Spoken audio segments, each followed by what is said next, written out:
36 kilo. 35,2. 31,8. Zie je aan, mannen. 26 kilo VK-schub. Dat is niet normaal. Oh, dat is sessie. Aan mij.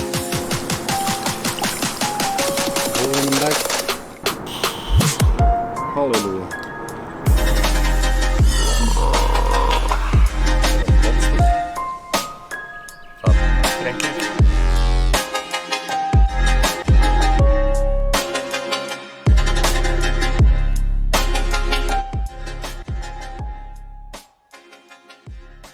Okay, I'll try live. It's getting dark, jongens. I'll try live. How'd you do it, Dieter?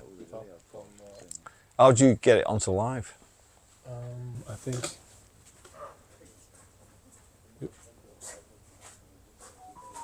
Over here you can see live. Where's that? Okay, so if you push that button, I think in the middle now, I think it will go live. It will count down, most likely. Is it counting down now? Yeah. Okay, good. Hi guys, I'm over in Belgium with some close friends of mine. We're doing like a podcast, and we're doing it about bait with Dieter from Forgotten Flavours, and I hope you enjoy this. I do baits, Dieter does baits, and there's Dieter and the guys. There's Rob, my mate. He's come with us. Over there, you can see the guys. We've got spectators, Frank. Yeah, but at the end of the day, this podcast is going to be produced with Kempisch. Yes. And it's called Kempisch in Holland. And watch this, and then we're going to talk about bait. And there's some amazing stuff. Look at the stuff on the table there. Besides the duplers, there's some fantastic stuff. It's going to have some content that you might take something back from that you can use. And some of the stuff that they've came out with is just off the scale. The old Dutchy flavours that have been reproduced with a lot of time and effort put into them, and it's going to be good. So have a look, and then yeah, watch this. It's gathering momentum. We need to leave it on actually to do this, but For a while we should. yeah. But, Build it. Maybe we should, yeah. there's the lake over there. You can just see we're in the clubhouse, and we're fishing. The weather's been crazy. We've had storms and strong winds, and then it's gone calm, high pressure. So Rob's tried zigs. That's not worked, but we should have done it on every rod, I guess. Have a look around. This is the clubhouse where we all have the fun. There's Dieter again. See, this is, I think, where it all started as well. Not all started, but I think we should definitely include these into the podcast as well. Back on the history of using single up baits and how it all evolved, and how the guys have took it to a special level in Europe. This is another one.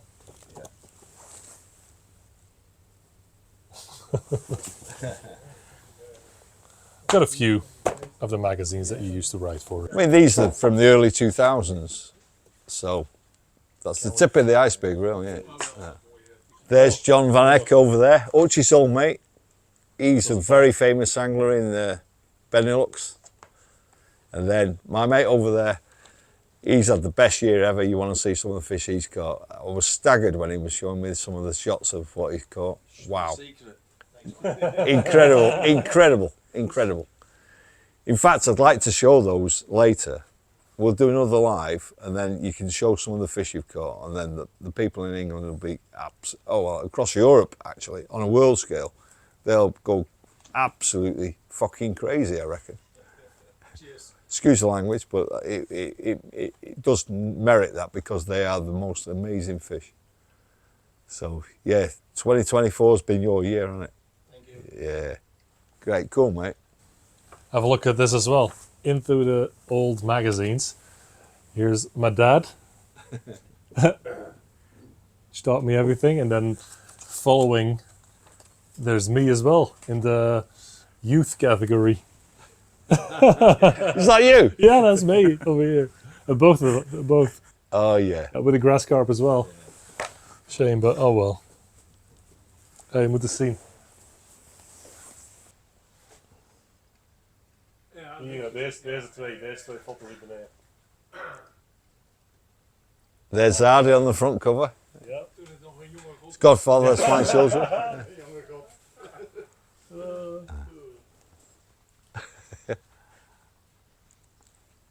En dan deze. Look at some of these things down here. There's my stuff and there's Forgotten Flavours stuff. Hier rechts beneden. De Jean. He's won the 5th prize. Back then they used to do prizes in magazines, not anymore I think, but the 5th one is 50 euros worth of Nash products. Like the old airball pop-ups and everything like that.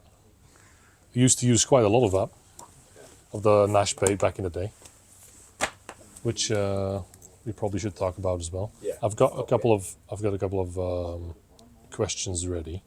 Okay, so what we're going to do, guys, is we'll come back later, but this is a live, and then we're going to do the film now and talk about all what we're doing. So, see you in a bit.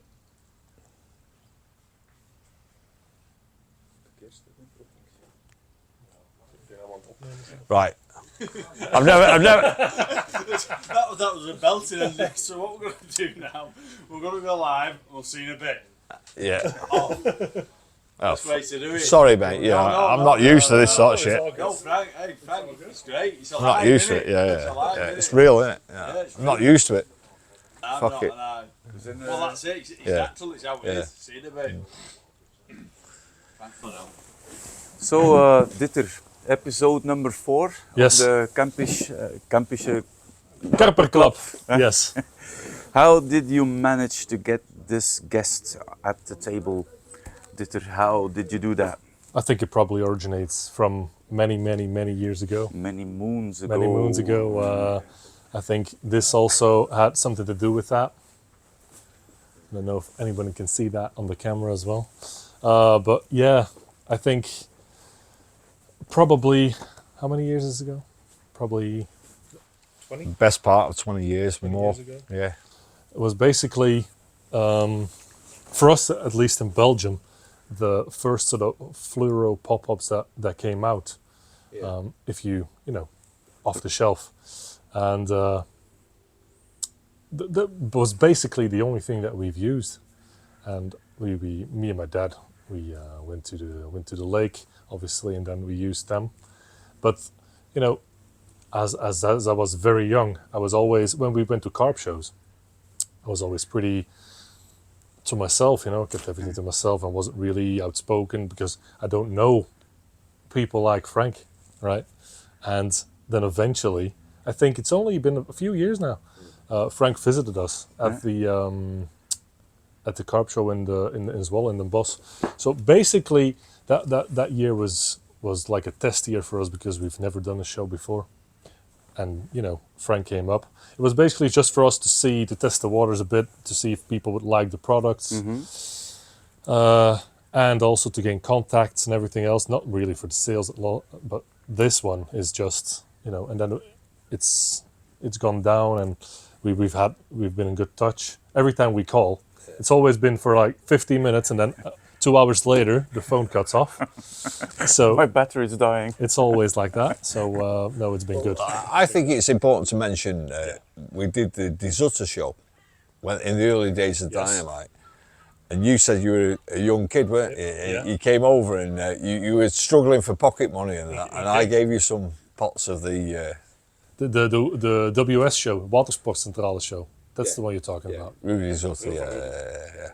That's another guest we're also have on the Do you know what podcast. happened there? I went over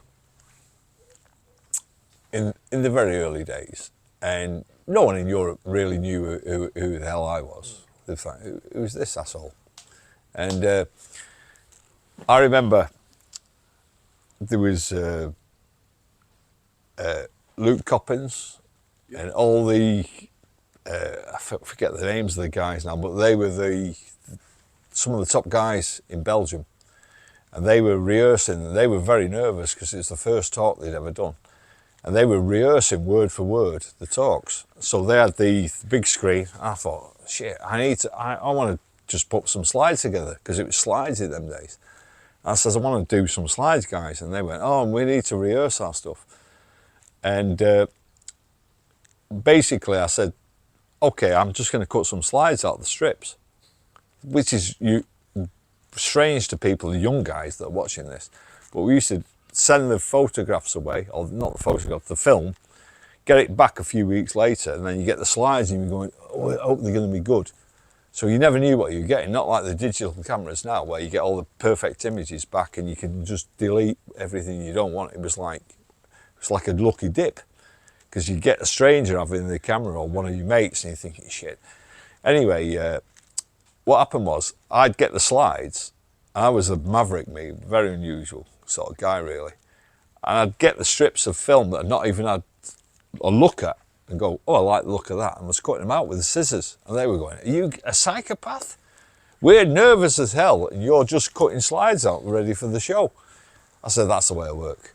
I says, if I do it all organised, if I do an organised talk, I get bored. It's not very interesting.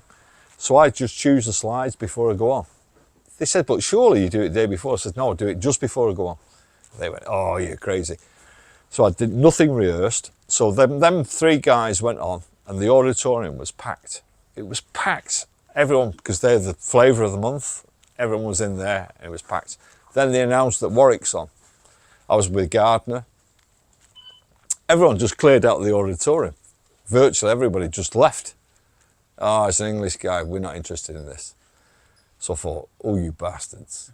Now I'm going to give it you. So I put stuff in the talk that I should never have wanted to reveal normally. So I went in there and there was, oh, what's his name? He's a fantastic guy. He did loads of he was the translator. He was one of the most famous anglers in Belgium. Oh, what's his name? My mind's gone. The Bart? Is it Luke Coppins? Luke de Bats. Luke de Bats. Yeah. Luke de Bats. He's a genius. So Luke came on. He was doing the translation.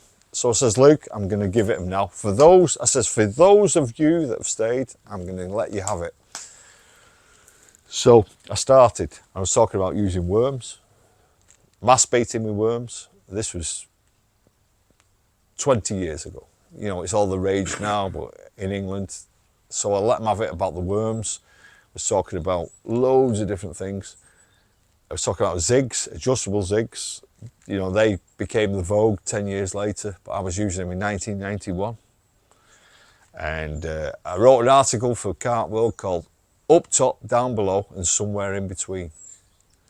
And then I realised it was such an amazing fish catching thing.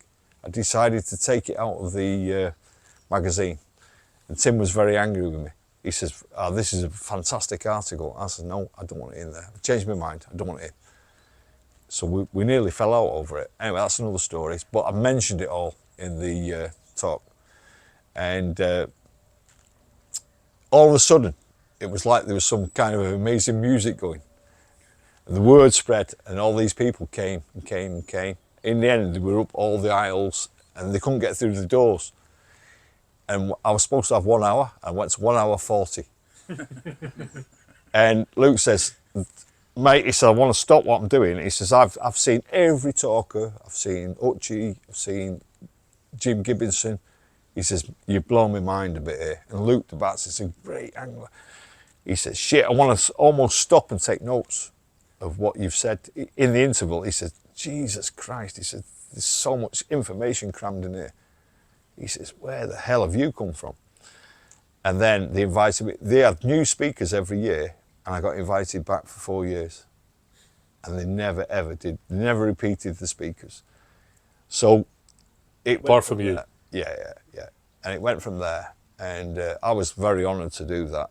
And that's where we met, I think. And, you know, We did the dynamite thing. I'd been on the fluoros since 1982, stroke 1, 2, which was it's well documented, all the rest of it. Whether you want me to say that or not, I don't know, how it happened. You can. Well, I was fishing a lake. I was one of many. All the guys, there was 9,000 members. It's the biggest club in Europe, Prince Albert Angling Association, and they've got 240 waters, but some of them are trout waters. They've got lots of heavy rules, and basically, it wasn't. It was Stoke-on-Trent that was later became Prince Albert. So we were fishing on there. There's a lot of members anyhow, and I was just catching the odd fish, like everyone was. I thought there's got to be more to it. Bear in mind that was 1981. I fished the place for about 4 years. And we all had the wrist rocket catapults. We're introducing bait at maximum like 50 yards, if you were lucky. 100 baits was classed as pre-baiting. It's just a joke. It's nothing. And so if you caught 10 fish in a year, it was like exceptional, totally exceptional. And I worked on the airport. I was working for I was a trainee aircraft mechanic, which was a great job. And so I was doing 2 12-hour days and 2 12-hour nights. And I went on the Mere. I was in a line of guys, they're all using wrist rockets. Spods weren't invented or spoms, nothing like that. And I thought, I'm just sick of this. So it's a 45-acre lake. And I was just sat there watching fish fizzing in the middle of the lake. I thought, we couldn't reach it, And I thought, I've got this plan in my mind. It came to me. So I saved up and I bought some 2.5 pound tri-cast rods. In them days, a 2 pound test curve rod was classed as a, average. But I got these, I forget the name of them, but they were the very first carbon rods. So I got those. I'd done a lot of sea fishing, so I was a good caster. I had this plan. I thought, at the end of the session, I blanked again. I'm not happy. So I got this secondary plan. So I made these bright orange pop-ups with foam inside. We didn't have pop-up mixer or anything in them days. So I got the cubes of polystyrene, I put them in the bait, over-flavoured it, made it, I thought, to my mind, because the Mere was very silty, it was like, very deep silt in suspension. I thought, if I go out there, I want something that's in your face, that smells a lot, and it'll give me a chance. So I was with all the guys that were some of the best anglers on the Mere, and I weighed it out and I cracked it out. And it went probably about 140 yards. We used an 8 pound line then. We didn't have the rods for it, but it went out and they went, oh shit, that was a good cast. So I waded back to the bank. Before I got to the bank, I thought, shit, the line's paying off the spool pretty quick here. Much faster than I'm wading. And it was a fish on. So I got it. It was a 19 pounder.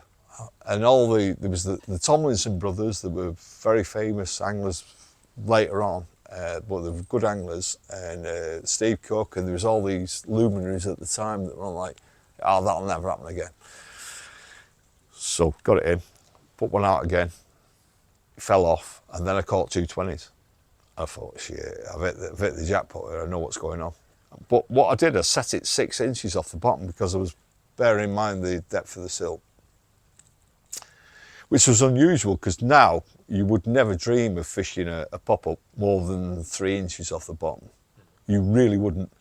But you've always got to bear in mind the strata of the lake you're fishing, the weight of the lead and all the rest of it. So I was using long up lengths that were best part of 2 feet long, like this.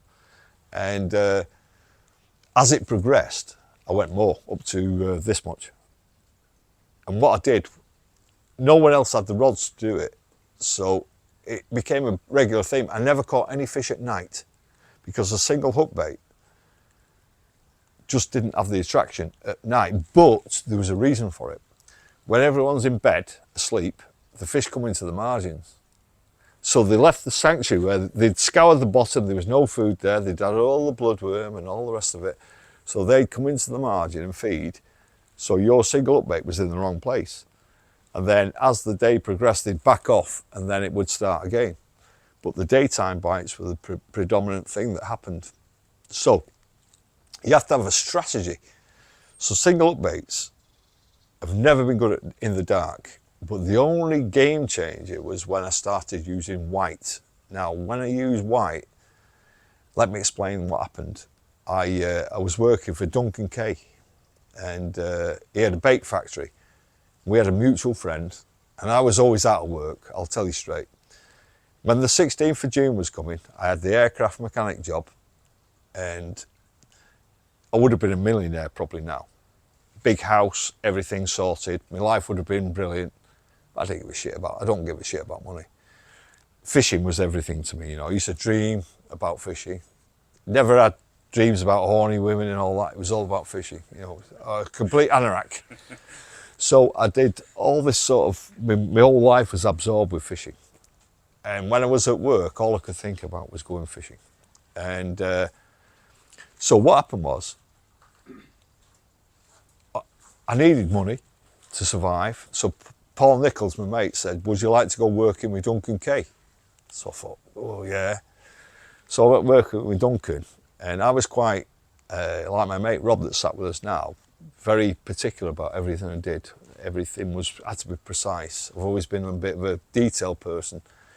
So I went working with Duncan, and he was like an encyclopedia, but everything he did was sloppy. I couldn't believe he'd had such success, because he was the first person with Richworth to do commercially available boilies, and he had a red Carpy boilie that he did. So I went working with him. I lived in his house with his family. It was quite weird, but we got on so well. It was great.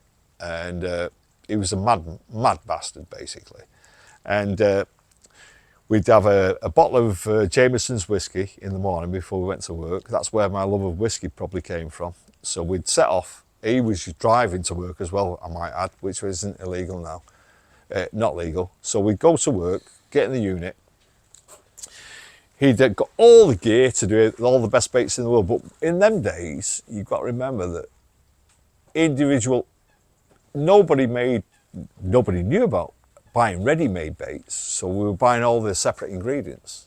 So we used to do Lactopro, you know, he'd do Enovite, all sorts of different ingredients in sort of £1, half a kilo bags. So we used to go to the leather barrels tackle shop, and we'd buy all the separate ingredients, make our own mixes up. It was like freestyling, really. We didn't know what the hell was going on, so we were mixing stuff out of your mother's kitchen. So we'd make baits, but Duncan had got it nailed. So he was the hub of where we used to buy the New Zealand milk protein, casein. There'd be 30 mesh rennet casein. 30 mesh acid casein. There'd be 90 mesh rennet. So we'd be buying all this, but not really what proportions to use. It was just make up as you go along. So I went working in his factory, and first day I started, he's got the mixer going. He says, well, we're doing red Carpy today.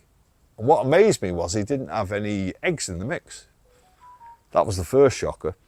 He said, I just put water in. So what? So he's putting water in, he's got all these reasonably good ingredients, and then he was probably still recovering from the night before, but he got some red Carpy flavour that was 4,000 to 1 strength, and he's just pouring it into the mix. I says, Duncan, don't you measure this? Oh no, he says, just guesswork, and it's glugging in there. He's done 2.5 kilos of flavour in no time. So I went, wow. Anyway, that's setting the scene. It was like crazy. So then he would soak the baits that were boiled in neat vats of propylene glycol. It was almost like nuking it, so nothing could survive, no bacteria, nothing. And he worked out that would soak into the middle of baits. And I was like, ooh, even though I was naive, I was still thinking, mate, this is crazy.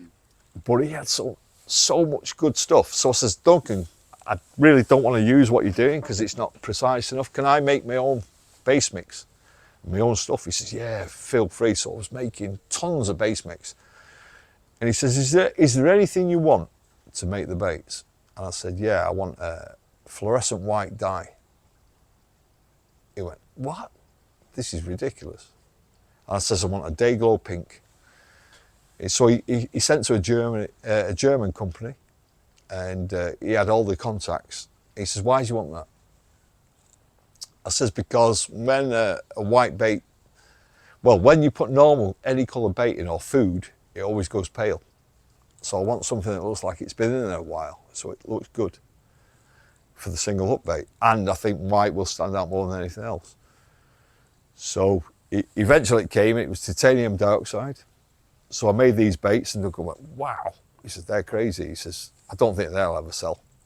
Then I did the pink, and I did the pink, I'll never forget it. We had stainless steel sinks, and it was a green crystal. It's been banned now, it's totally legal. Probably I've got cancer from it, I don't know. But I was, touched my teeth, you know, you just touch your mouth, and my teeth were pink for 3 days. I couldn't get the stain off it. All the stainless steel was stained pink. And he said, oh, I don't think that'll work. So I went on his syndicate as a guest, mid-Northants. I had 9 fish the first day on the white baits, which was like crazy, including the small 2-tone, which was hard never caught, and I caught it twice in the same day. In the same day? Yeah. He went, oh shit. He said, I've never seen all like this before. And that was a phenomenal catch. That's where I met John Baker, Dave Thorpe, Len Gerd, loads of famous anglers from that time. They were all like, whoosh. John O'Driscoll, they were, what the fuck is this guy doing? And it was just a game changer. And then I started moving on the pink. And the pink was just crazy as well, but the white was the one. I knew Rod Hutchinson, so I spoke to Rod via Richard Tennant as well. I says, Richard, I've got this thing. It's just ridiculous. And he says, what is it? So I told him. And then Rod did the Dayglow White in his range. And I didn't mind because Rod was a friend. But that's where that came from. And then I realised a lot of people said that colour, fish can't see in colour. They only see in monovision. Utter bullshit. I knew that straight from the start. Because when on Redesmere, I'm jumping loads of time here. But when everybody started getting the long range rods and could fish singles, the whole lake was just fishing singles. It was crazy. They all got on the white when Rod did it. So my catch result went down, but in that meantime I was experimenting with flavour levels, inclusion rates. I knew I had a good bit of time over the rest of them, so I was putting, interestingly enough, I was putting a lot of sweeteners in to see if they had an effect. And very strange. But I also, here's an interesting thing I must include. Because I was curious, I thought, is it the colour or is it the flavours? And this is the key. So I did a placebo bait. You could only use 2 rods. So I did the exact same colour with no flavour. Exact same rig. And I went out and I put the single out with just the no flavour, just the white bait. No bites. None. The one with the flavour in, whack, whack, whack, whack, whack. And then I started messing with a bait with no flavours in whatsoever, just sweeteners. And I was like a bull in a china shop, so I thought, I'm going to include 70 mil of sweetener in, blow the heads off and see if it attracts them or what, because I didn't know any better. So I could hardly roll the bait because there was that much sweetener in. And I put it out, they didn't want to know. They would not touch it. So I put 70 mil of sweetener in the flavoured bait because you have to do a fair comparison. No, they wouldn't touch the flavoured bait with too much sweetener. The ones that be getting all the bites on. So then I dropped the flavour down. And interestingly enough, I got to 30 mil of Hutch's Intense sweetener, and then it starts happening. 30 mil in a 1 egg mix, and then it works. So there's something going on. Then I knew they're tasting it before they even get it in the mouth. And then I also knew that they're looking at colours and they're discerning colours, because when the white started slowing down, I put some blue in that's the same as this blue here, like Man City blue. I did a bit of blue, beep, tons of runs again. So I knew that they are discerning colour. So it all starts from there, and then I started including essential oils because all the rest were trying to catch up with me. So I'm using essential oils in part of the base mix with the, you know, propylene glycol flavours and stuff. And basically, it was a learning curve, fast-tracked, because you've only got a window of time to do this. And then it all came from that. And then some of the stuff, I got squid octopus. I was using it at 5mm, and then I upped it and upped it. And I got to 30mm to 1 egg. It was unbeatable, which is ridiculous because it was very expensive at the time to get a bottle of that. And the 30mm would totally obliterate 5mm per egg. So you start learning and you're thinking, whatever next? All the Rod Hutchinson, I'll never forget it, I got the very early carp book that he'd got, the green cover. It was like a Bible to me, like Carp Fever was. And Rod showed a diagram with the repellent of a bait, with a single hook bait or whatever it was, a food bait. Food bait's a different thing. And it showed levels of attraction and then where you could go too far and it repelled the fish. And what I found blew that completely to pieces. And then the next thing was I started getting more into it, and then I found that some of the key flavours that I could use a lot of had a very high pH. Something occurred to me from my research that the pH triggers a feeding response, because you can imagine it, a barren lake, the bloodworm give off a pH. It's like us pissing in the water, you know, it's going to make it, it's more detectable, acidic, yeah. More basic, eh? Yes. Local. Yeah, localised. So they give off, any living thing gives off a smell. You only have to piss in the bushes and you walk past it 3 days later and you're like, someone's been pissing in the bushes. The fish aren't stupid, they know what's going on. So if there's natural extracts or byproducts coming off a bloodworm bed, they know, so they home in on it and they'll graze it like sheep till it's, you know, totally gone, and then they'll move on to another one. I thought maybe a bait has that sort of signature, so I started messing around. I used very acidic, but what I found was if I did a single that was, say the background pH of the lake was 7, and I did a single that was a pH of 7 with the flavours, when I did the test, it was very poor returns. But if it was high or low, it worked. A difference. So there was an extra signal coming up, besides the colour, beside the smell, the flavour, it was the pH. And I recently read, John Baker's a good mate of mine, you know, I've got a lot of respect for John.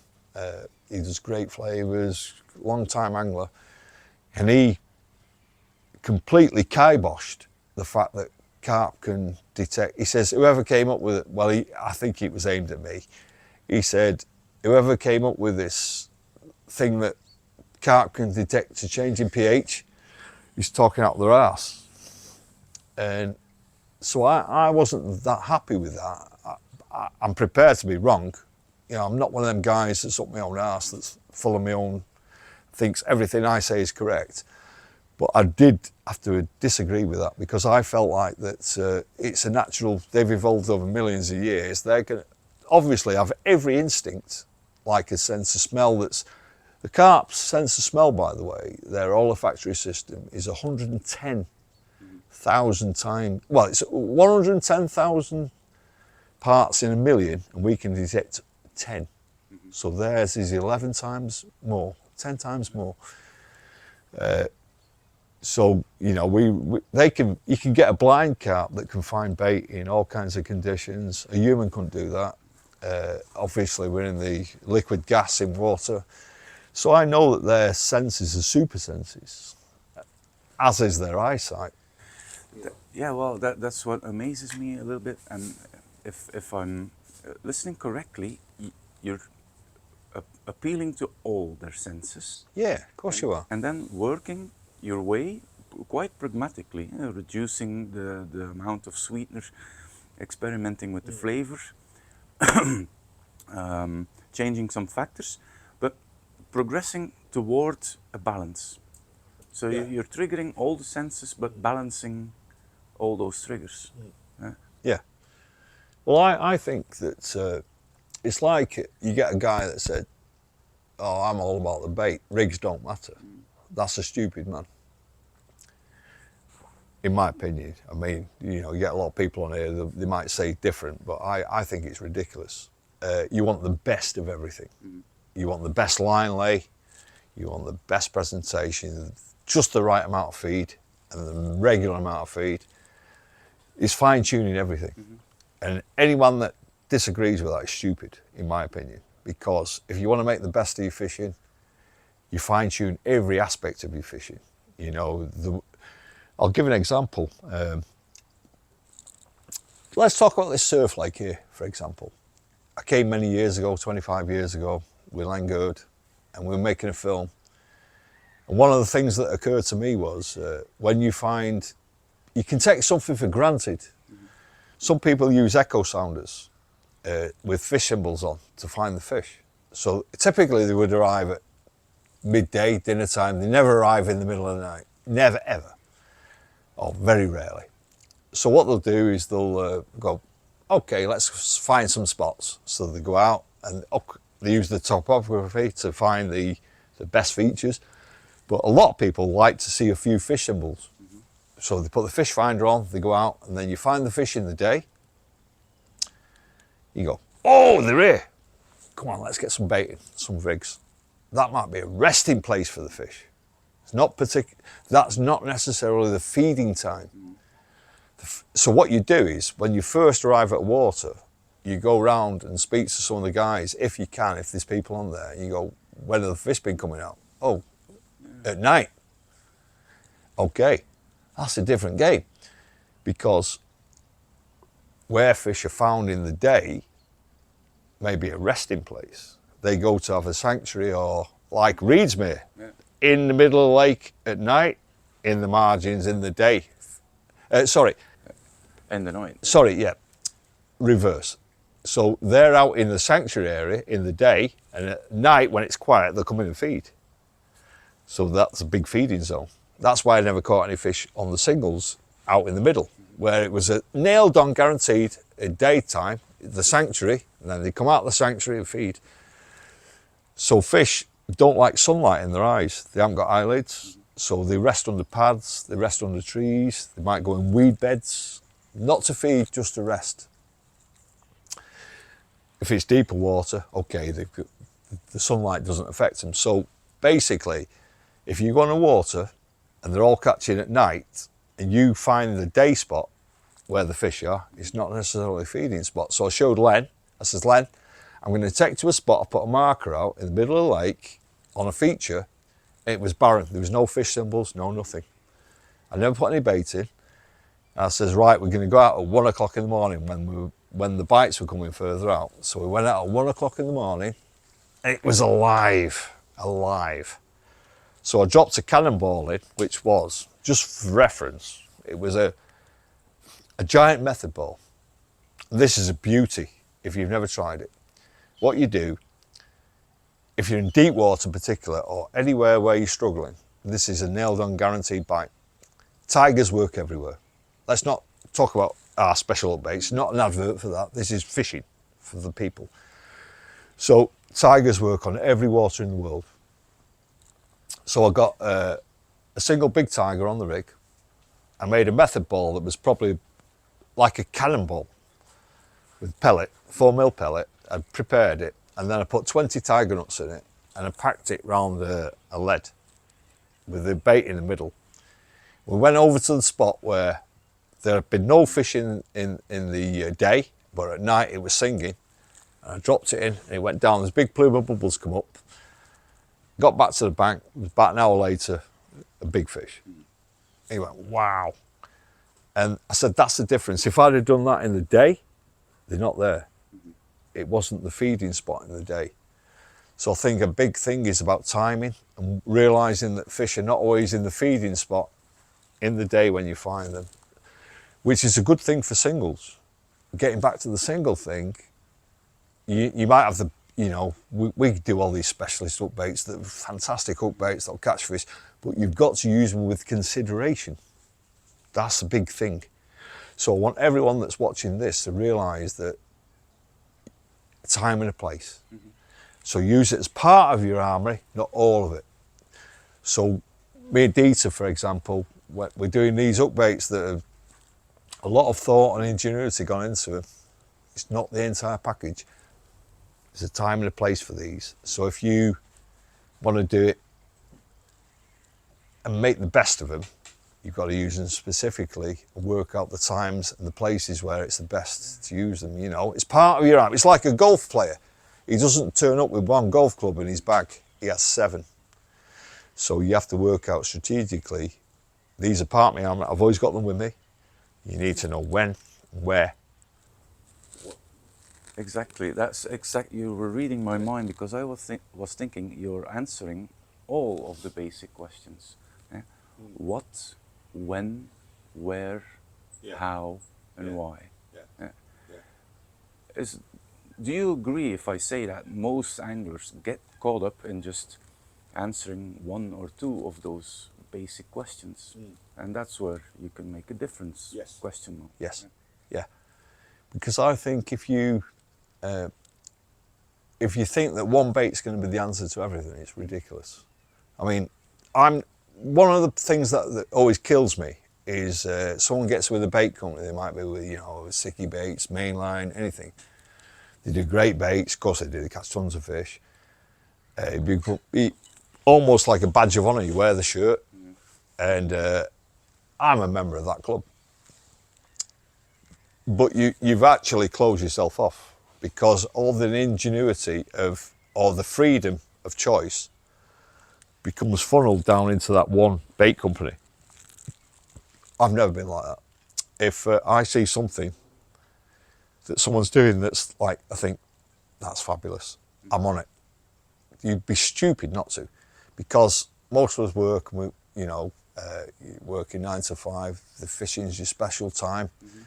You'd be crazy not to go, I want to, listen, I'm with a bait company, but they are interesting for what I want to do. So it's like, part of the jigsaw is like, don't be too blinkered with what you're doing. You know, if there's, say someone brought out some special tiger nuts that were soaked in something crazy like, which is what I've been doing for a long time actually. I've been using shilajit, which is full of minerals. I told Blackpool Pete was, we call him Coach, he's an amazing angler. He was the coach of the England FIPS team for the World Championships and that. I fished with him as a machine. He actually kills me. I don't want to fish with him, it's like going on an assault course. This guy doesn't sleep. He stays awake for a week, and he says, Warwick, what are you doing? He says, it's 3 o'clock in the morning in winter and you're in your bed. And he's spomming. And he's topping up with bait. And I'm like, oh, fucking hell, mate, I'm on holiday, I can't handle this. But he's like, come on! And he's out fishing me, so I have to compete then. And he's an expert on solid bags, and he's got all sorts of stuff going on in the solid bags. And you're thinking, you know what? This is a different level, this. I need to try and compete with this. But I'm getting older, so I don't need it that bad. But where I'm going with it is every single thing that he did was precise and thought about. And all his hook baits were not run-of-the-mill. So we had to start adapting to that, and it's what you want out of your fishing, really. I guess I've kind of lost the train of thought that was going on there. There was something that...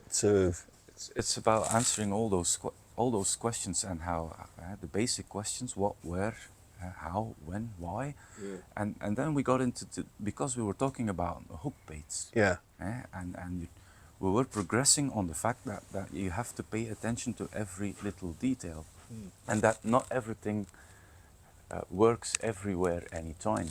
Yeah. Well, the thing is, let's talk about, what do you think about wafters? My personal opinion, I like to use them in very specific situations. I use very small wafters, usually to go against the flow of angling pressure. Yeah. If everybody's doing the same thing, I'd like to go for just something different, but I'll cut up the shape of the wafter as well. Right. Well, I was fishing Birch Grove, Winter Syndicate,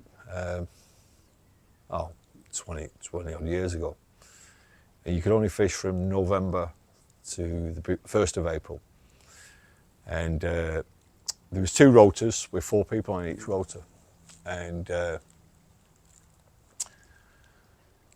I joined and was like thinking, shit, what do I do? And one of the things I do is I never ask anybody. A lot of successful anglers network everybody and ask them what works and what doesn't. And I've never been that man, because it's a bit foolish maybe, but I'm not one of those telephone anglers that does it. And I want to find out, I'd rather sink or swim by my own findings. So I never asked anyone anything. And there was Paul Selman on the other rotor, and you know, some quite well-known anglers. And I was new to it, so I never asked anyone anything.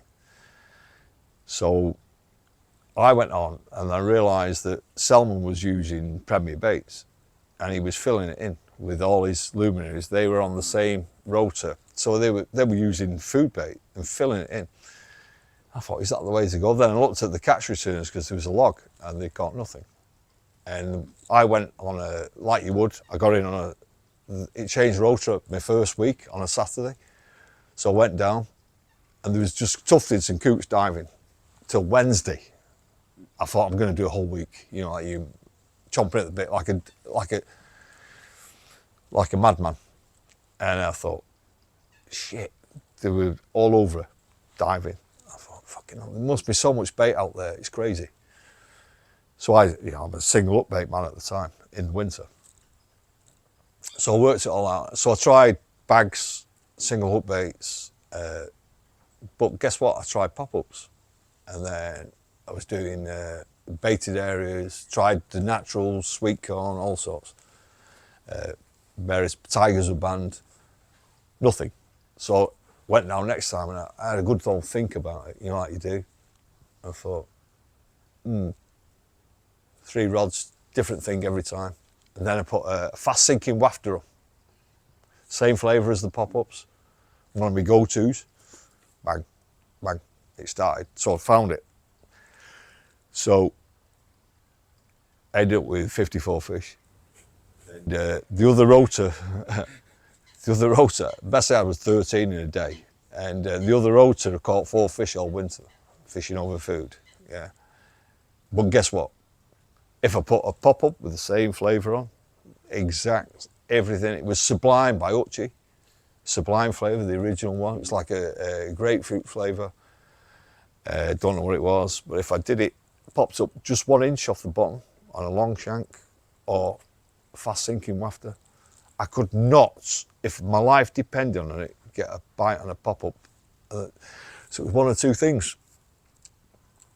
I think pop-ups, unless you've got the rig completely right, and it acts like a claw, when you think about it, they suck it in. And a pop-up is naturally bobbling around the top of the mouth. It's buoyant.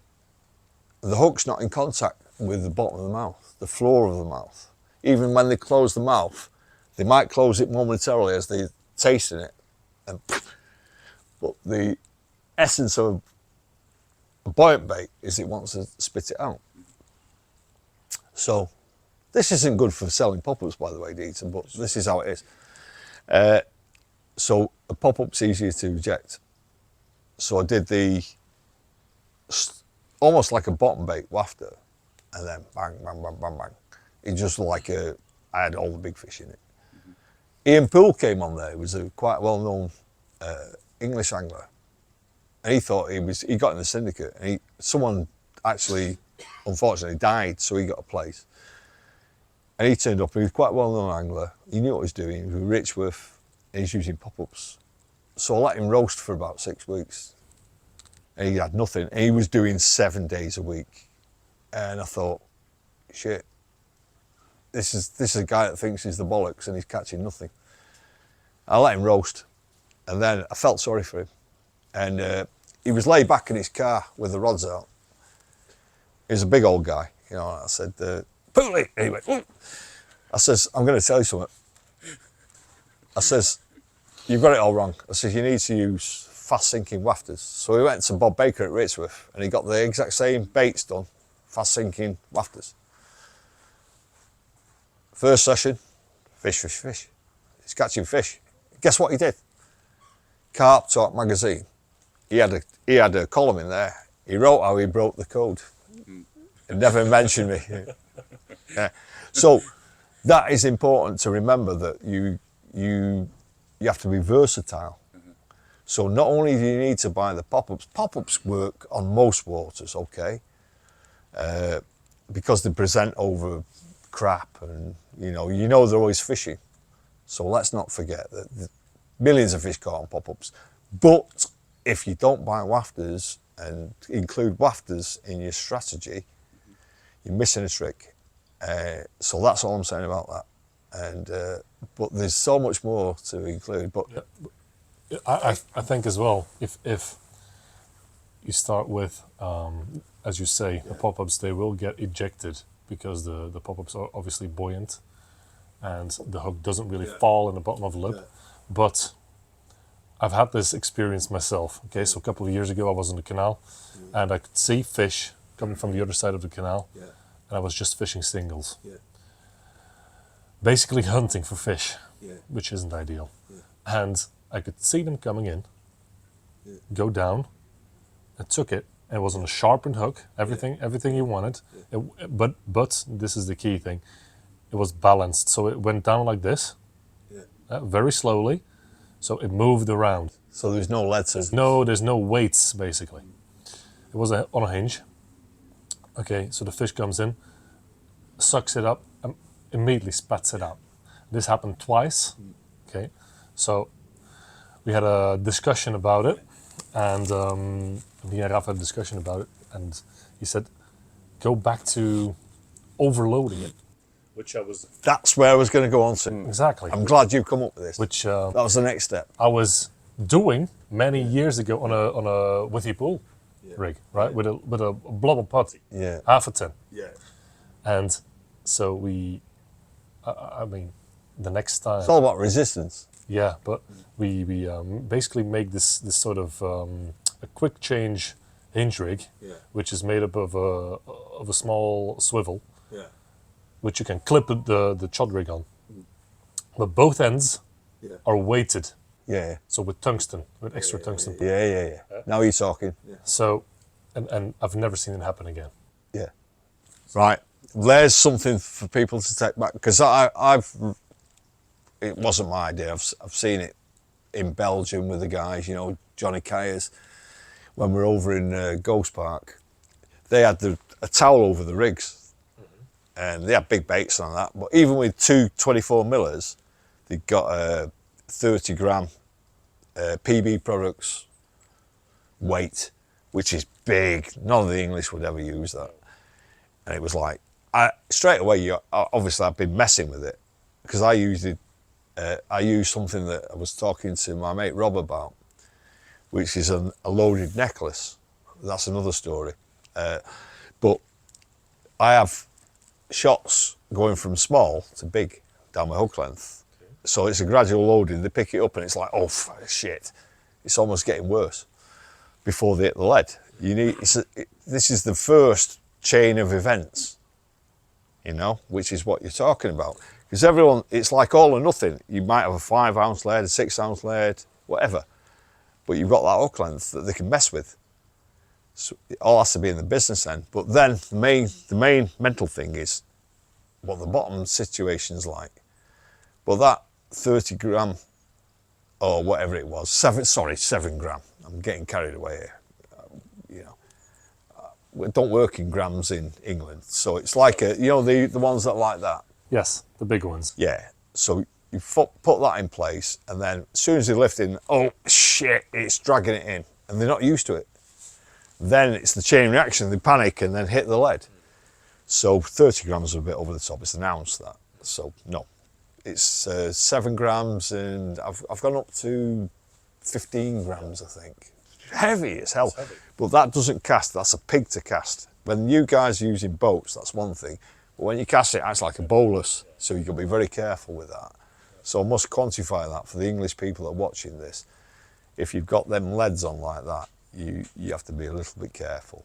And Acts like a helicopter in the air. hit the clip, and then it cannons forward, and then feel it down. But if you don't do it on a clip, you're going to have problems.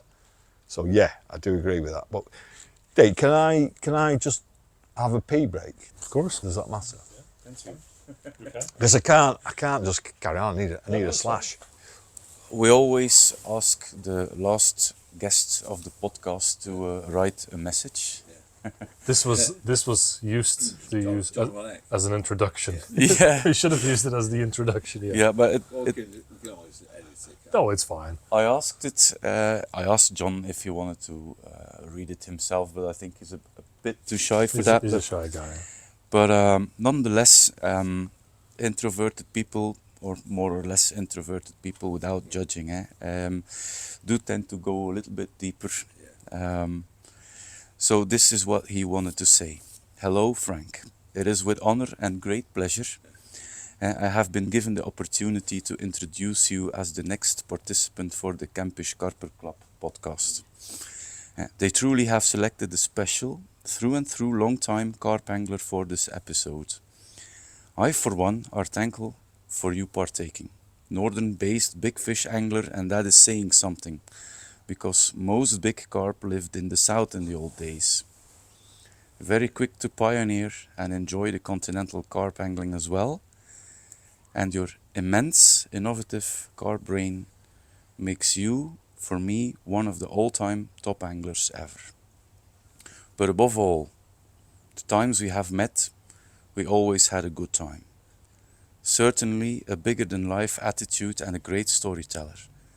I am sure this podcast will be of interest to many, and I wish you good angling on the surf as well as for the future. Finish quickly so we can have a beer. Oh, John Van Eyck, what a star. Fantastic man. I love him, you know. I absolutely love him. He's one of the original Hutchie pioneers, testers, and I've known him for more than 25 years, and he's a very special man, you know. And he's had his biggest fish while I was here, so that's great. He's had the 58-pound common, and I loved every minute of it, and I couldn't wish it for a nicer man, so I'm very happy with that. Very warm-hearted guy. Yeah, he's lovely, and we've got so much history between us, you know, and we share a mutual love of Rod Hutchinson. Rod was a super special friend of mine, and I met him in 1983, I think it was. He was the first man I met. I went to Savvy. I had an old car that was rubbish. It couldn't have even done 50 miles normally. And I said, do you know what, I'm sick of the northern scene, I want to go down south. I read all Rod's Carp Strikes Back and all the rest of it. And no, 84 I guess it was. And I thought, I've got to go to Savvy. I don't care what happens. So I went down there, and I remember I went into Peveril's newsagents. It was you had to get the day ticket for the newsagents. So I was caught in a traffic jam, and I got there. It was just closing, and there was a Pakistani guy at the newsagents. I says, "Come on, give me a fucking ticket." He went, "No, I'm shut." I says, "Oh, come on." And he should, no, closed. So I couldn't fish. You know, I didn't care, because it was going to be for the following day anyhow. So I went in the horse and barge, and the first person I met was Rod. And then it was a cast of Redmire in the early days. There was, what was his name? Not Tom Mintram, no. He's got you got to forgive my memory. He had a flat cap and, you know what I mean? Bill Quinlan. Bill Quinlan. Bill Quinlan came in the pub. I was like, fucking, it's Bill Quinlan. And he was fishing for tench. And then Tony came in. Tony, who wrote the history of carp fishing. Tony, Again, I've got a bad memory for stuff, for names. And then Roger Smith came in, Kerry, and then it came, and I was like, wow, these are all people that I've been reading about, you know, and they embraced me, and it was just perfect. So we had the monster piss up, and I had 12 pints of Webster's bitter. I staggered out of the pub. I thought, what we're going to do now? So I was in the car park, and I thought, nothing else to do. I hid my car keys, because you can get done for having the car keys on you when you're completely pissed. So I put them on the tyre, and I went to sleep. I had an old duck down sleeping bag. I thought I'll set my alarm for 6 in the morning so I can get on Savvy for my first ever day fishing session. And I woke up and I heard glasses chinking and people talking. I thought, what the fuck's going on? So I burst out the bag, sat upright.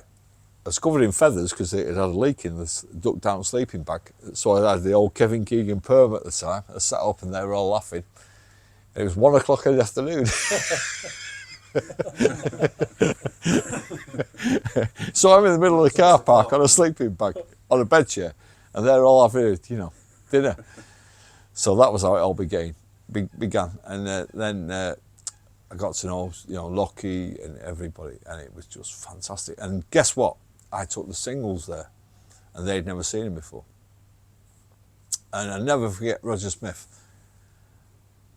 I was in the roach swim on the canal bank, and he seen me about to cast out a rod with a fluorescent pink bait on, a single. He went, he's using little bream sweeties. He had a really strange voice, you know. I said, oh, piss off, mate. So I banged it out and got a screaming run on it. About 10 minutes later, I lost the bloody fish, but I took Paul Miller, not Paul Miller, what was his name? Paul, time just goes. I had a mate of mine who'd never caught a 20. We went down on the second trip, and I blanked that first trip. I lost one. Then we went down again, and we went down into the pads on the canal bank, and there was a gate that stops you from going through to where the syndicate members are. And we seen a 3-rod setup, and one of the indicators was screaming. You know, the old PTFE bobbins up and down the needles like you've got there. Yeah, it was just going zig, zig, and the spool was emptying. I said, shit, what am I going to do with this? So I hit it. He said, oh, that's a big no-no. You can't touch anyone else's rods. So I played this fish in. It was a 30. At that time, I'd never caught a 30, obviously, you know. So I got it in. It was dogging about. I thought, what am I going to do with it? He went and found the guy. He climbed over the fence and went into the sluices. It was Dougal Gray. He was a minder, a bouncer, heavy duty. He was one of the main bailiffs. He was like a man mountain. And, you know, you go, oh, formidable guy. He came running over. He go, okay, he's coming. So I put the indicator back on the rod. So it's going still up and down, but I had any line off and I said, mate, you've got a bite here. I could have landed it. I could have landed a 30. So it's trickling around in the margins and still giving a bit of line. He wound down and cracked it and lost it. I says, mate, I says, that was a 30, that. He says, I don't mind. He said, I've lost 4 this morning. And he was on Richworth ready-mades out of a tray. And I thought Savvy was supposed to be something incredible, you know, where they're all on the stuff. No, he says, I'll get loads of bites and all that. So I says to my mate, listen, he wasn't a good caster, and the pads were on about 140 yards away. I says, do you want me to put the rods in? So I put the rods in, and he had a 29-12 on the white baits. They'd never seen them before. And he was buzzing. Paul Archer, his name was. So we got it in, and then that was the start of it all. You know, they'd never seen white baits, pink baits and all that. And I kind of introduced myself, and then basically I was fishing Harefield as well, and they seen all this and like, wow. Then they started to realise that was something special, you know. And they said, what flavours are you using? And the flavours were always hutchie flavours. And I mean, shellfish sensible was just ridiculous. in the early days, I remembered that was a super special thing. But he also had a sense appeal, not a shellfish sense appeal. And I always remember it when he had a two-part dispenser that was like a rectangular shape. And it had almost like iridescent. There was loads of different sort of shine off it, like a hologram. And it was like a fluorescent green. I was putting that on the bait. Oh, that worked.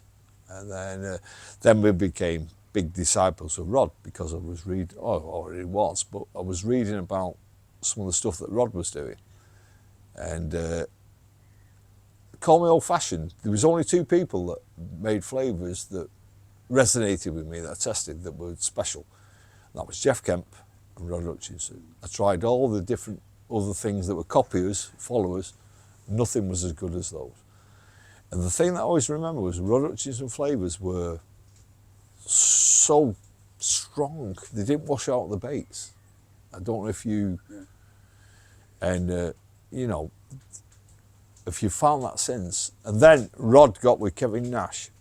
They joined forces. We catch them. Yeah. And I got all the same flavours. I got the coffee cream. I'd had 37 fish.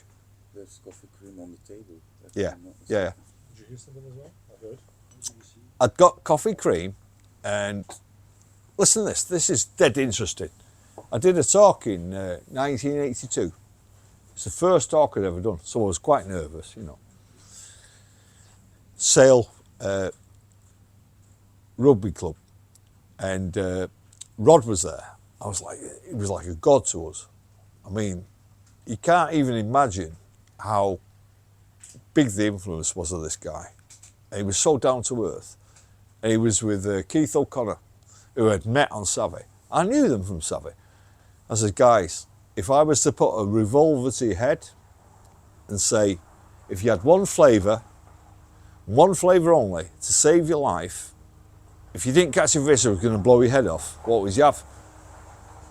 Oh, it's the old Redmire flavour. I says, well, what's the Redmire flavour? And they went, it was coffee cream. And I didn't expect that, because like it'd be Scopex or, you know, Topper or one of the other flavours that he was doing. It was the coffee cream. So I says, give me a 500 bottle of coffee cream. So I took it away. And that's when I had 37 fish from the 16th of June to the 1st of September. Bang. That was crazy amount of fish. And it was a sensational flavour. When I used it in the winter, I had 17 bites, just fishing days only. You couldn't, you know, you could fish as long as you wanted then. There was 9,000 members in the club, and there was one other bite in the whole winter. And I went with John Baker. This is a story. I went with John Baker, Duncan Kay, Dave Powell, and Trevor Jones. And Paul, a mate of mine, it doesn't matter. So there was about 6 of us. I let them all choose the swims. I'd fished all around the lake in the winter. I'd had about 5 fish, you know, really fishing hard. I was the only person fishing at nights and doing the hard work. I never found a place that was good where I could catch fish. Just the random fish, fishing really crazy. You know, I was always on the dole. I used to bin work. So I was the only person doing nights. And I fished all around the lake. The one place I tried was the meadow. I never caught anything. So I thought, that's probably a shit place to do it, but it's the only place where we could six people. So they were all lined up, and I says, where can I get? So I got in the middle. And then John Baker came down. He says, mate, he said, I've been reading all your stuff, seeing what you're doing. He said, I'm going to blow your brains out. He says, I've got singles that you're going to dream about. I said, okay. And I had 4 fish that day on the coffee cream. And John's right next to me, nothing. And I don't care if John watches this or anything, it's true. It's how it is. He went, oh shit. And I'd never expected that. I really didn't expect it. A couple of 20s. And then John says, give me one of them hookbaits. So he put it on, and he got a bite on it. And he got it all the way in, and he lost it at the net. I had the net. He says, okay, now I start to understand. And that was the research and the background. The fact that I was feeding the bait as well, because what I did, I used the same flavour, the coffee cream, in the food bait.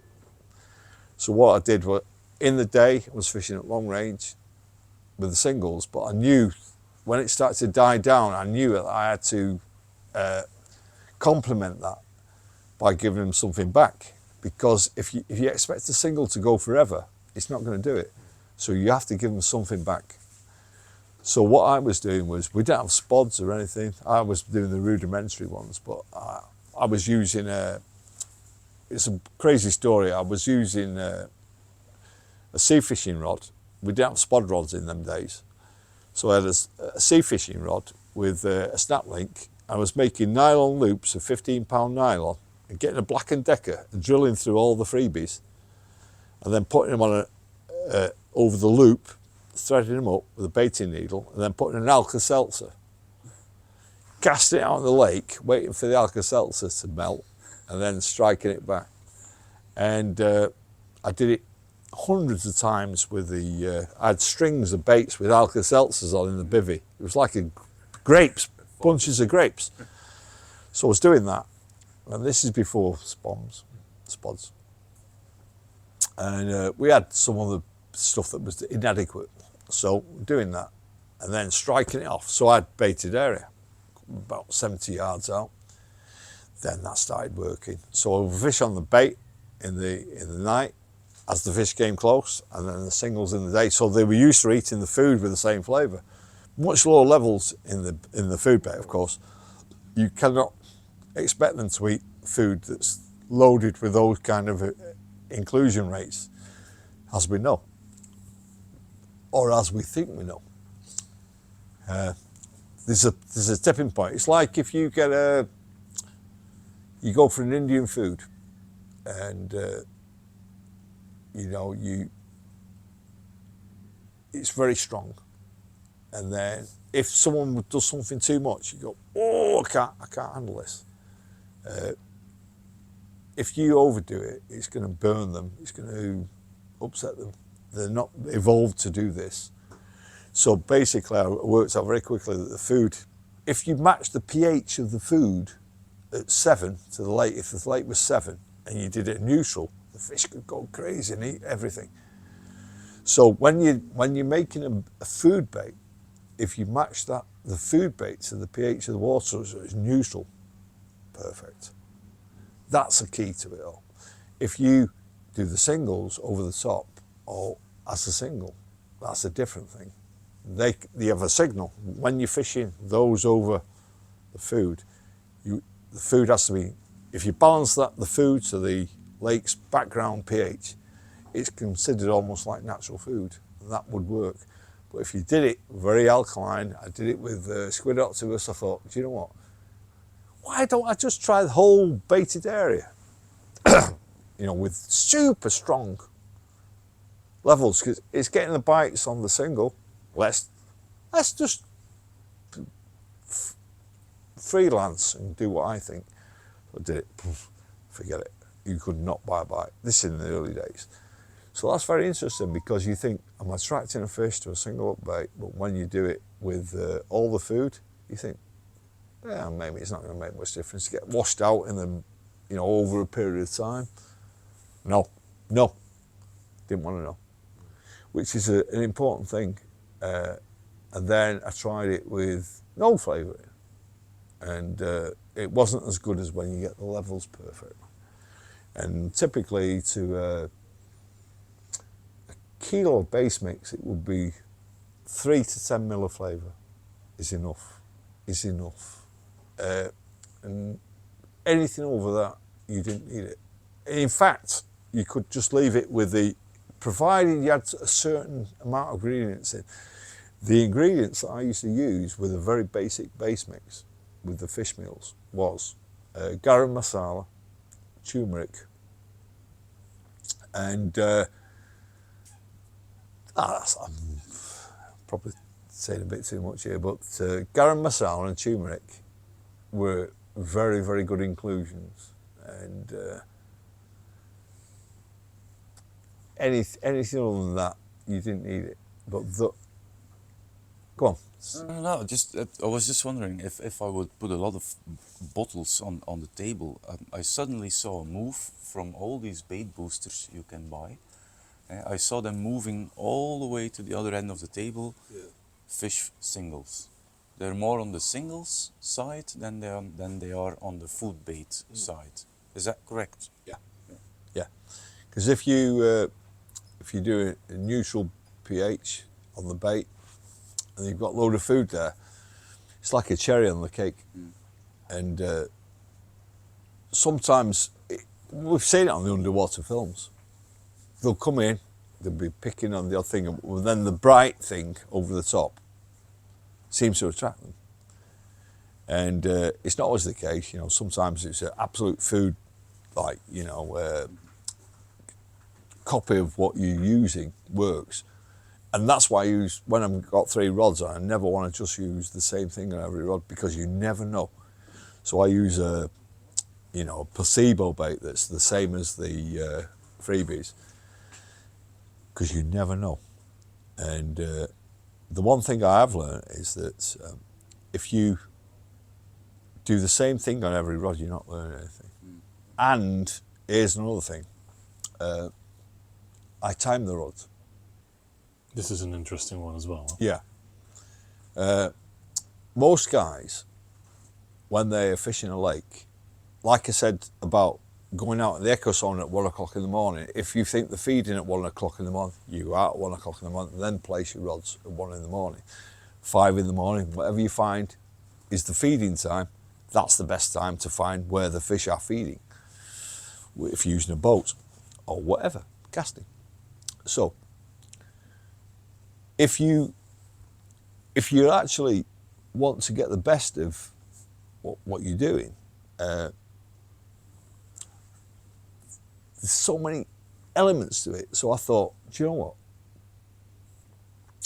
We don't know. Most anglers will cast out. They'll leave the feeding period in the morning. Think, bite time now. So I'll leave the rods. Then it gets about dinner time, you think, do you know what? I'm going to have all 3 rods in. So you wind the rods in, and then you think, I'll redo them. And then just before dark, you think, do you know what? I best redo the rods. So you do all 3. And you're not learning anything, because everyone on the lake's doing the same thing. So you go, why don't I time it? So you know the feeding times. So what I do is I tend to do 1 rod at a time. I'll do 1 rod, bring it in. And I used to time, well, let's cut to the chase. I was doing a competition in Romania, and there was 10,000 euros on it, yeah? The Romanians will have the shirt off your back. You know, they are very, very sort of heavy guys with money. They've not got much money, they don't earn much money. So when there's money involved, they're on it.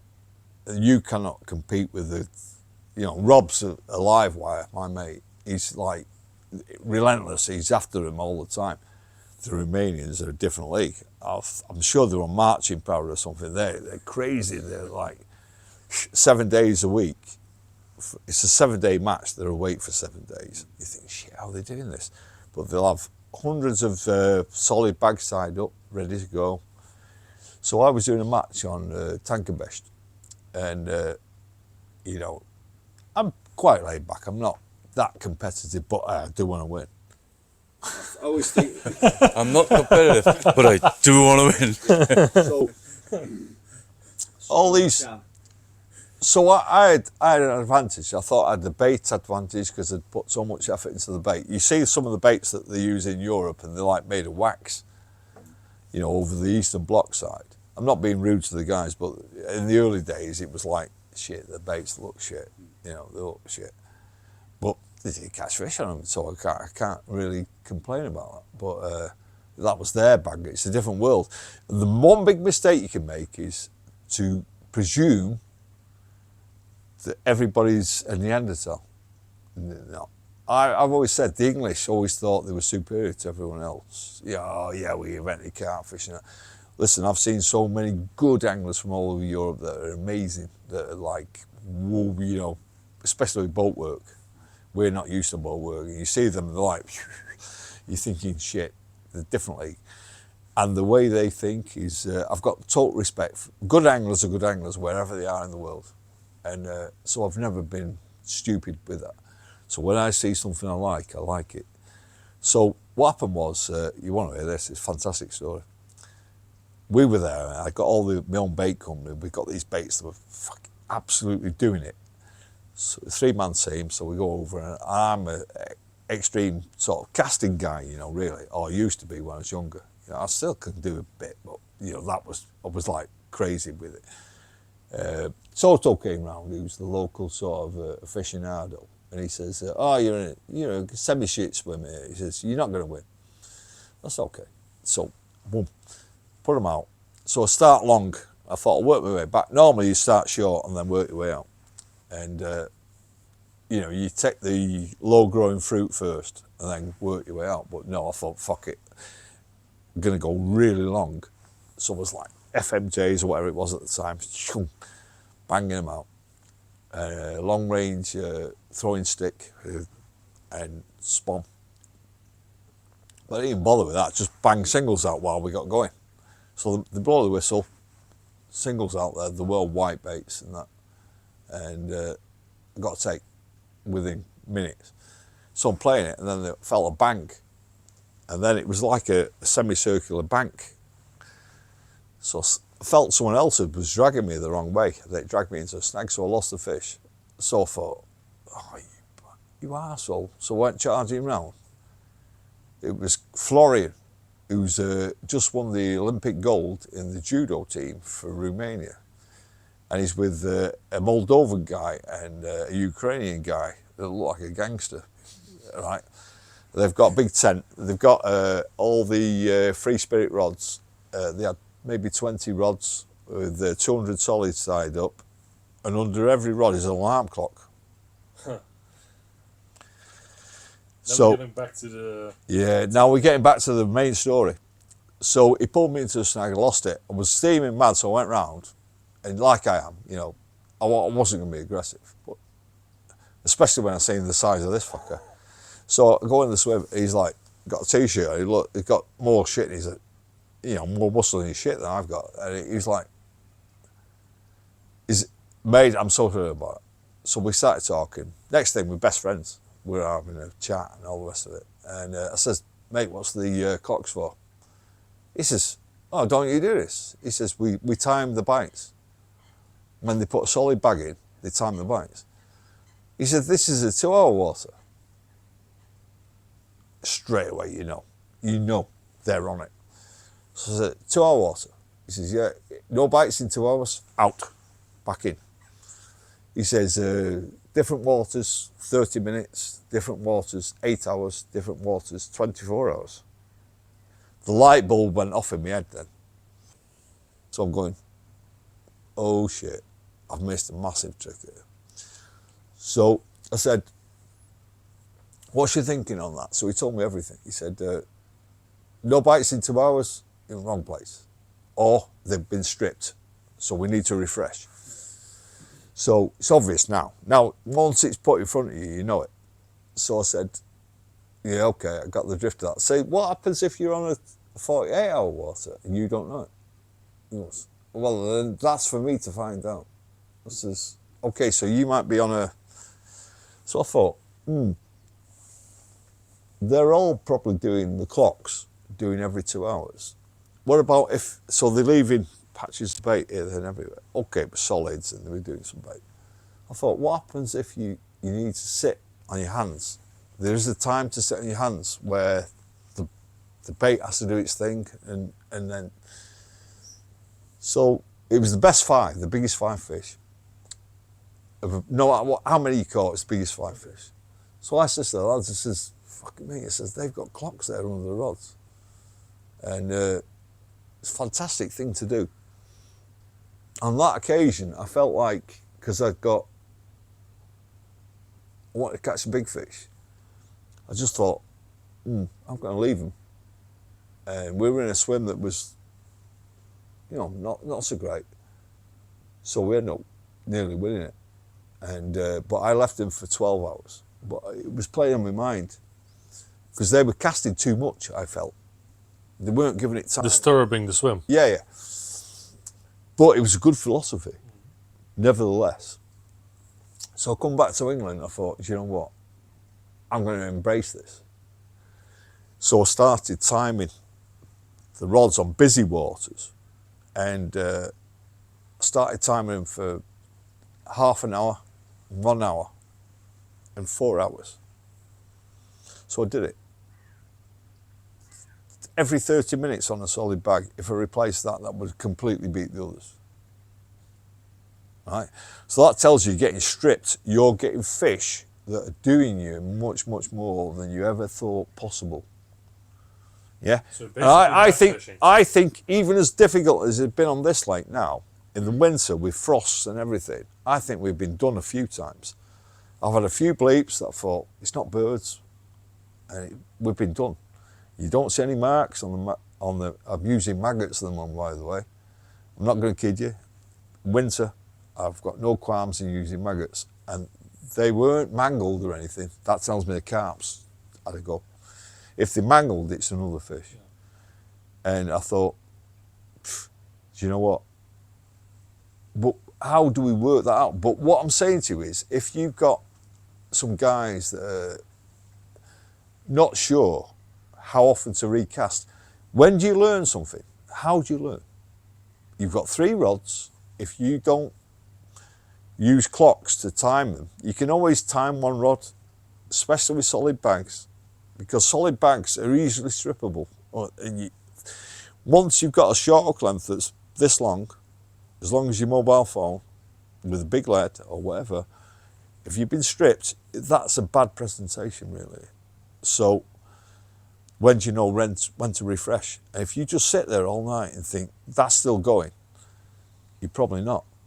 So what I'm saying is, if you start to time how long with 1 rod, your middle rod or your right hand rod, and do it, that you're going to learn something, because you get a recurring theme. If the 1 rod that you're replacing every 25, 30 minutes, or every hour, every 4 hours, every 12 hours, you're learning something, you keep notes and you time it. And that's where the alarm clocks under the rods really start to show what you should do. And we all think we know it. We don't know nothing. We don't know shit. So when you start making notes and making proper plans to do something, then you're learning something from your fishing, you know? Because all of us go on instinct, and our instinct is those same rules. Don't recast in the morning, don't do this. Yeah, I was with Pete in Italy. He didn't give a shit about the morning feeding spell. Bam, spawning, refresh them, do them, bang, bang, bang, bang. Whereas I would have sat on my hands. And I've been on waters where you can only fish in the day. So you put them out, you think, they're good. And if you just left them, you blank. You have to be busy. So but who's to say that some of the big fish waters where you don't get so many bites, you have to play the waiting game? It might be wrong, because you might have been stripped and then it's all gone. You just sat there with something that so that's where you need to start concentrating on what you're doing. And it's taken it to another level, really. But that's food for thought, and that is interesting. And I was going to say the same thing. It's definitely food for thought, yeah. But it is basically going back a bit to feeder match sort of fishing, isn't it?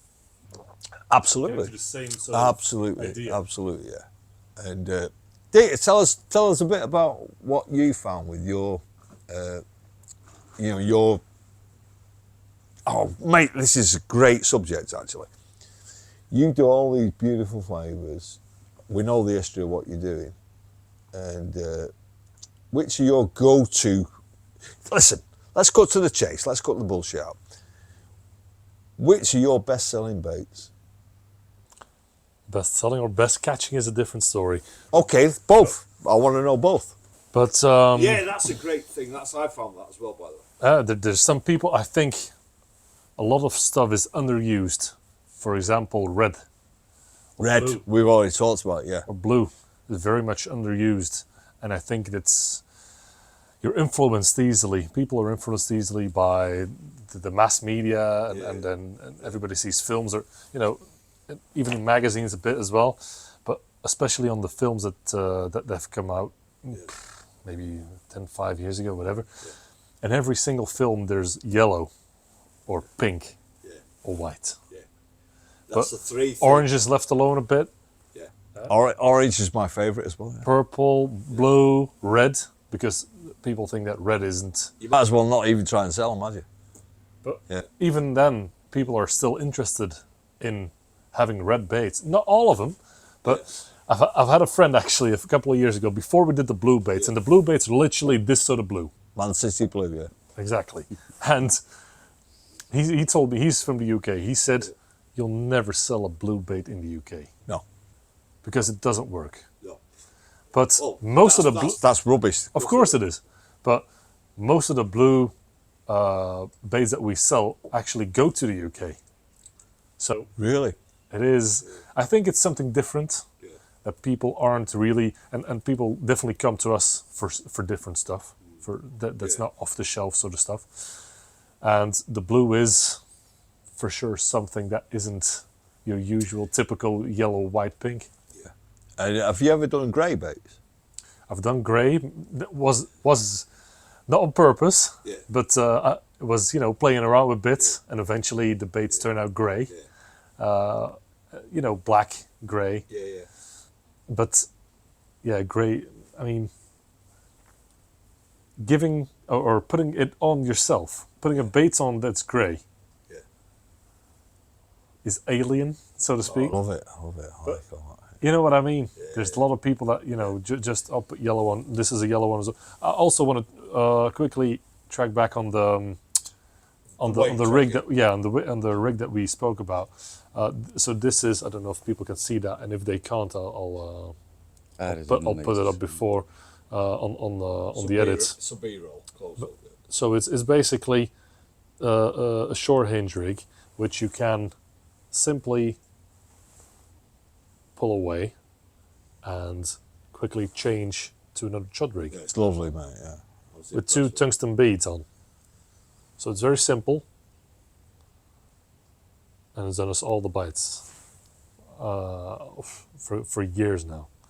And I think a lot of people are still tying hinge rigs, which is fine, which is completely, but having this sort of section, and then with the anti-tangle one as well, yeah, and then being able to change the best bit basically of the rig. You don't have to constantly change this bit, so it can just stay on. Yeah. And just change the chod rig if the hook's blunt or whatever. If you want to change it, also, which is interesting, I think, the length of the shot rig as well. Yeah. So you can play around with that. So you can shorten it or lengthen it depending on what you're fishing over. So I think that's definitely an interesting one. Yeah, but yeah, colors. You know what colors are like. People are afraid. I think afraid of using different colors as well. Listen, even though I've been doing this for 55 years, I wouldn't necessarily fancy putting 3 rods out with purple on each. That's my own statement. I guess you're the same. Well, I always try, especially if you start rods, somewhere. different colours. Yeah, different stuff. Yeah. Or even different baits. Would you? But when I was younger, I had no preconceived ideas, so I'd just go, do you know what? The only way to test it is to put it on. Like with Rob, he's seen this here, it's a sitting duck with the high pressure for zigs. In England, he's got loads of big fish, I have. He says, we need to have 6 rods out on zigs. And we did, but we were like scared to do it because we're thinking, shit, we're gonna, we've got baited areas, we've done all the work, and we probably should have done 6 zigs, and I think it would have worked. And because you're finding the depths and all the rest of it, but it's a big leap of faith. But when I was younger, I wouldn't even I would not even bat an eye and do all sorts of stuff. Crazy blue baits or green baits. All my freebies were Green as green. well. Were green. All my freebies, I made them green on purpose. Why is that? I used to use Japanese kelp and seaweed, and no one else did it. I felt it was good, and it was green. If I could choose any colour for your freebies, it would be green. Oh, fuck, got a bite. Yeah, I went on with saying which is the best seller or which is the best fish catcher, Yeah. right? Yeah. And Yeah, that's where we went off, didn't we? At tangent. yeah, quickly. Yeah. but that's fine. That's fine. But the best seller for this year are definitely the new natural range that we do. Well, those, So it's natural shapes, more like a nothing round. yeah. It's special blades made for us. On the and- shillings. Yeah, and it's special specific shapes. Like a trumpet almost. Yeah, like well, we've got a snail one, we've got a krill one, like a barreled one. We've got the insect one. We've got a shrimp one as well, which is very long at the top. And those ones have been the best seller Are they? for this year. Yeah. Have they been the best fish catchers, do you think? Well, I'm not sure, but It's too early to say. I think so. Yeah. I think so. I've been using them myself as well. Yeah. And I'm happy to use them anytime, any day. Yeah, it looked like that. Yeah, that's the shrimp one. Yeah. But they're purely pop-ups, Yeah. and they work for us. If they work for everyone, then I'm happy. Has to work. It doesn't. I don't really feel the need to just sell. I want people to catch on everything. Yeah. And get confident with Yeah. what they're using. And if it's from another company, it doesn't really matter to me. No. I just want them to catch fish with whatever system or whatever baits they're using. And how buoyant are they? Do they just as buoyant as the pop-ups, I suppose? Same volume, just a different shape. Yeah. Yeah. Yeah. There's a question I was going to ask you, Dieter. How much emphasis do you put on glugs? What do you mean? For people to glog baits? Your hook baits. Yes.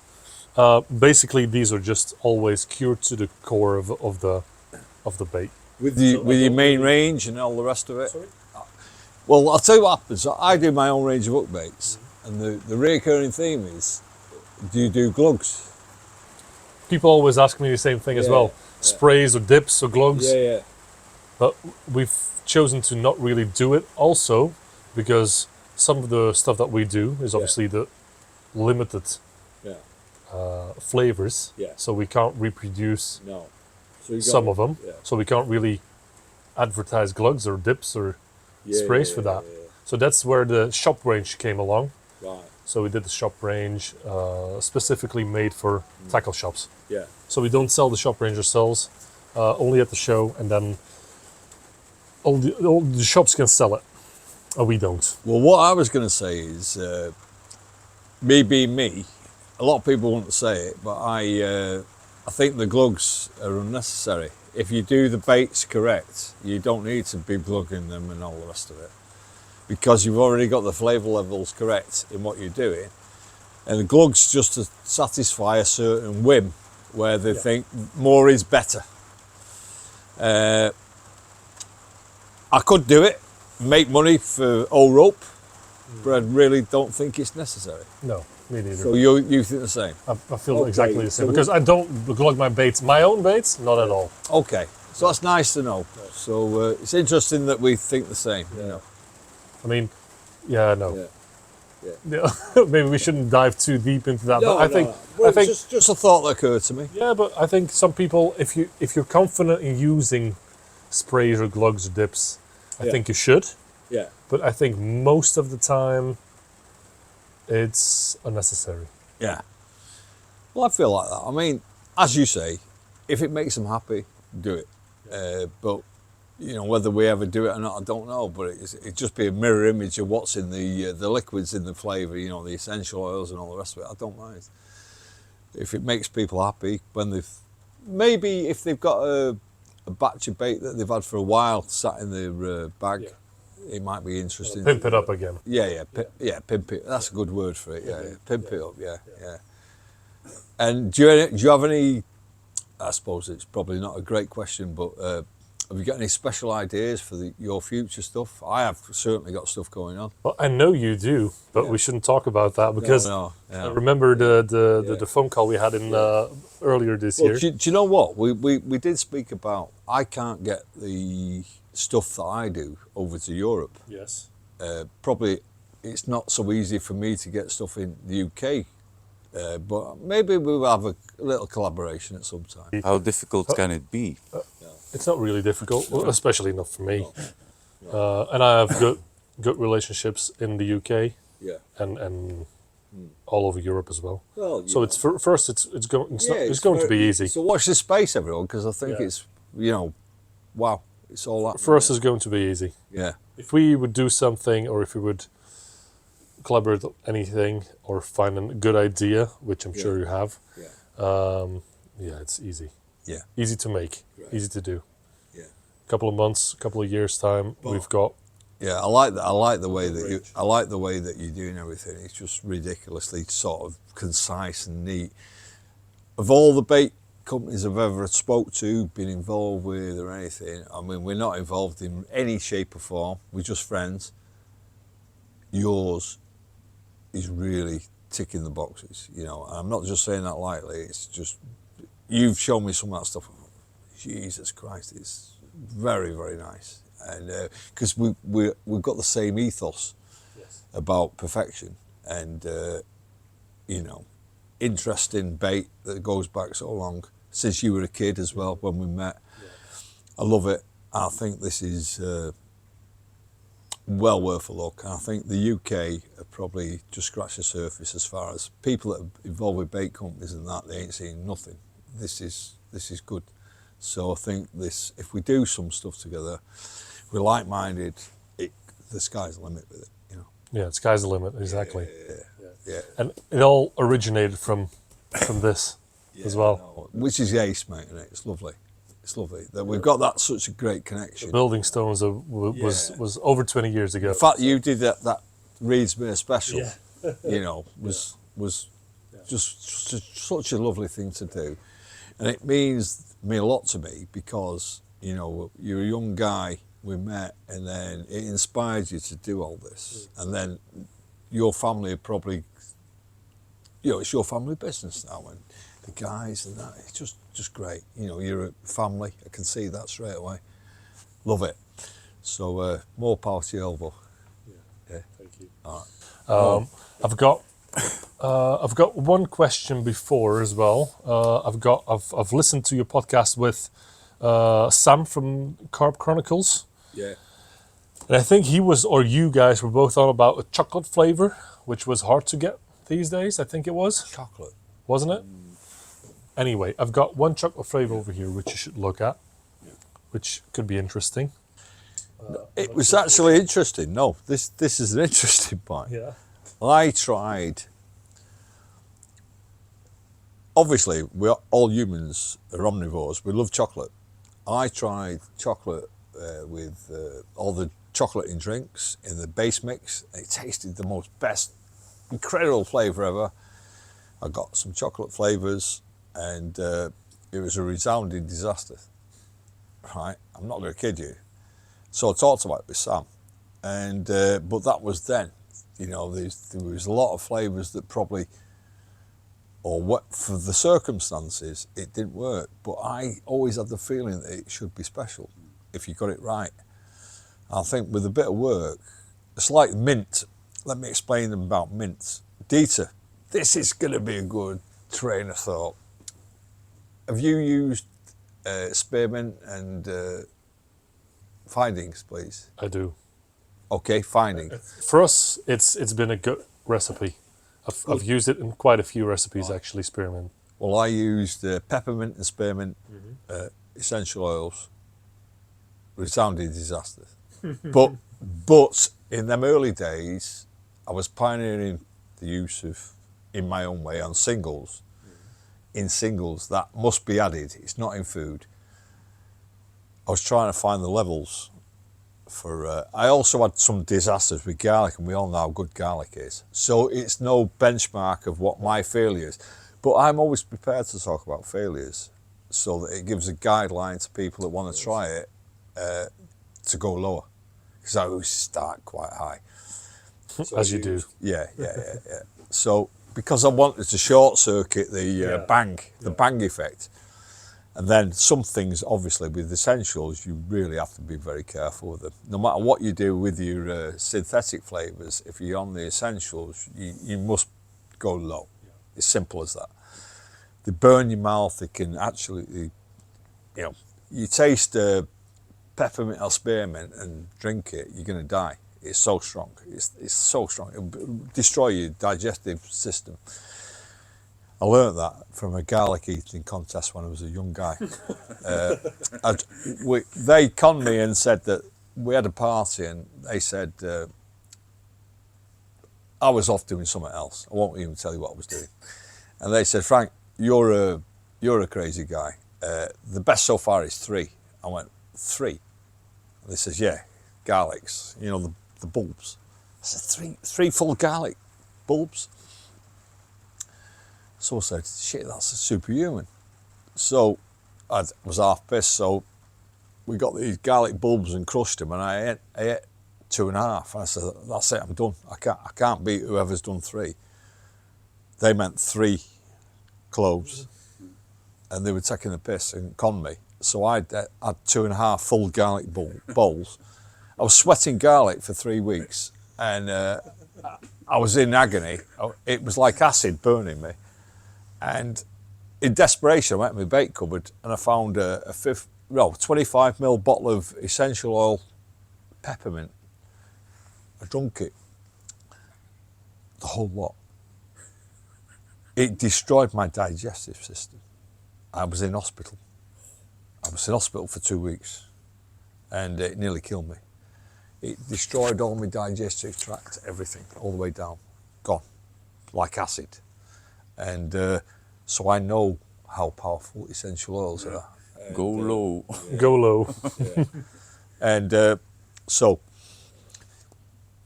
in fish parlance, if you're putting that in the bait, you really have to be very careful with it. So I was going heavy with the garlic, doing like 18, 20 drops to 1 egg. Crazy now looking back. So you need 2 drops, and stuff like that. But as I say, I always used to go heavy. But what happened was, before I got a chance to drop down the levels, I was on to something else. I thought, nah, just go. And chocolate was one of them. And I never get a chance. So now you've got the chocolate, if you've done the research and all the rest of it, and you've done field testing, great. That was never in any doubt in my mind that would be one of the special things, if you could do it, because it's so unique and different. So which is the one? This is what? Oh, Belgium chocolate. Well, you do the best chocolate, you guys. Oh, mate. And what do you use this at? And inclusion level in food, for example. Very low. Like what? In a kilo bait? What was your 3. 3 mils. Wow. So it's powerful then. Depending on, I always say the same thing to the same question. People ask me this same question every time. What should I use, or what should I use of product A, B, or C? How much should I use of it? And it's always the same. So start low, work your way up if results aren't there. But it also depends on other ingredients you're already putting in, because a lot of people think the more the better. Which isn't always the case. What about single hook baits for this? Do you do a chocolate single hook bait? We used to do a chocolate malt hook bait. Right, okay. But we've discontinued it. Yeah. Why? Why did you discontinue? I've got loads of other flavours to do, and I've They're got better. loads, but I think so. But so this is a good food. I think it's an actual food flavour. So it's not feed; it's a food flavour. Okay. Yeah. Interesting, because that's a mixed sort of answer. So for singles, it's probably not the best one of the range, but for food's very good. Yeah. Right. So I wouldn't really recommend putting it into pop-ups. Right, so I love your honesty, because most people think that you can just put everything in pop-ups and it's going to be brilliant. No. But this is a good one for food. That's what I want to hear, because a lot of people say, yeah, everything's good in everything. And it's not the case, is it, mate? You know, I know that, you know that. And I think that's a lovely answer. So that tells me a lot about your integrity, which is good, don't you think? Yeah, I think so. Absolutely. Just want to be honest, and if it's not good in something, it's not good. If it doesn't work, it doesn't work. Yeah. Yeah. You've got enough good ones that are specialist in Oh, what if I got a gun to your head, Dieter, I'm going to ask a question now. If I put a gun to your head, mate, I'm going to blow your brains out. You've got to choose one flavour for your single hook baits to save your life, and I'm going to kill you if it doesn't work. What would you go for? That's a terrible question, but I'm going to ask it. Good question, actually. What? Oh, mate, what do you? Because I think he already knows what I'm going to say. Let's have it. Let's have it. I would use mulberry. Really? Yeah. And what about you? I like a spicy thing. I definitely go for the spicy. Yeah. And you? Going back a long time, it would be the coffee cream by a mile. It was just so superb and incredible. And I've got my own things I do since, but what about you? No comment. Oh, No. never mind that bullshit. Let's have it. Mulberry. Same. You've had good successes on Wow. mulberry, yeah. There we are then. So why haven't you brought me a bottle of mulberry? I think I actually brought you a tub of mulberry, so there is some mulberry pop-ups over here as well. All right, guys. So if you put one on tonight, Come on, let's have a smell. Yeah, I think you did send me some originally. Yeah. Lovely, guys. Well, I love that. That's great. Any more questions?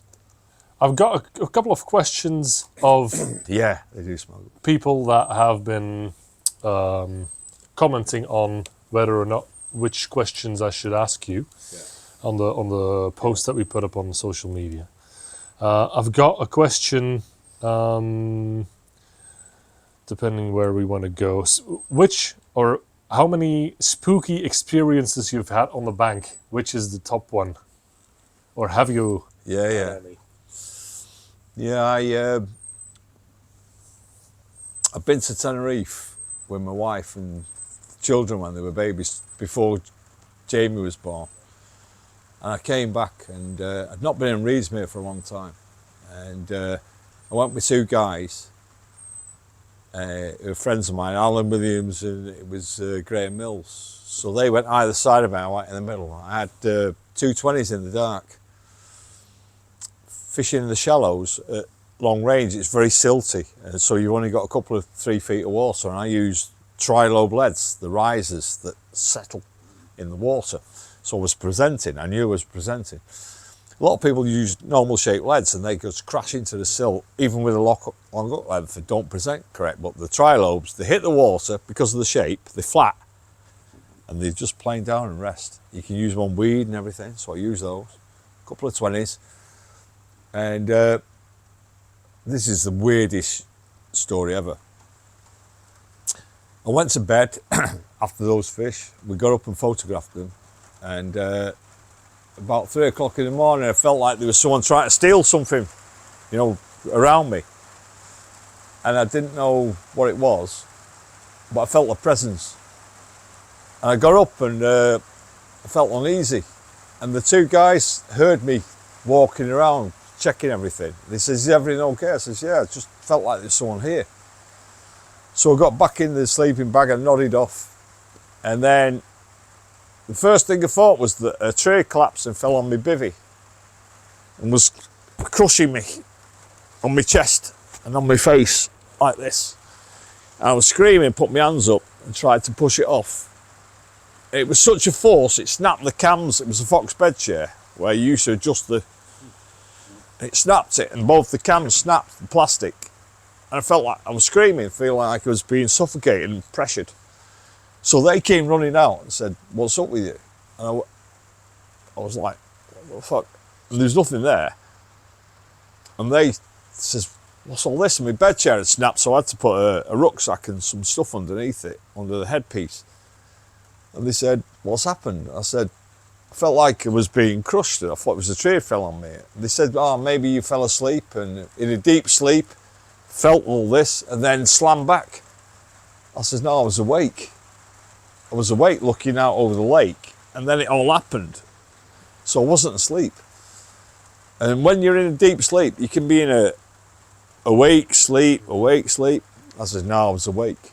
And I went off to sleep again, and I had a dream about, it was a blue Volvo estate. Drove into the swimwear I was in, and was on fire. And drove into the lake with all this screaming going on. I woke up sweating. I said, "I've had another incredible weird dream." And I said, there was a guy in a car screaming on fire. And they went, "Fucking hell." Anyway, I'd been away from the lake for 10 years. I hadn't been back to the lake. It's a long story. Okay. So it was one of my first times back on the lake. I spoke to one of the senior officials in the club. Was telling him about this weird experience I'd had. He went, "Oh shit." He said, "Which swim were you in?" I told him. He says, "You know, there's a yacht club on the lake.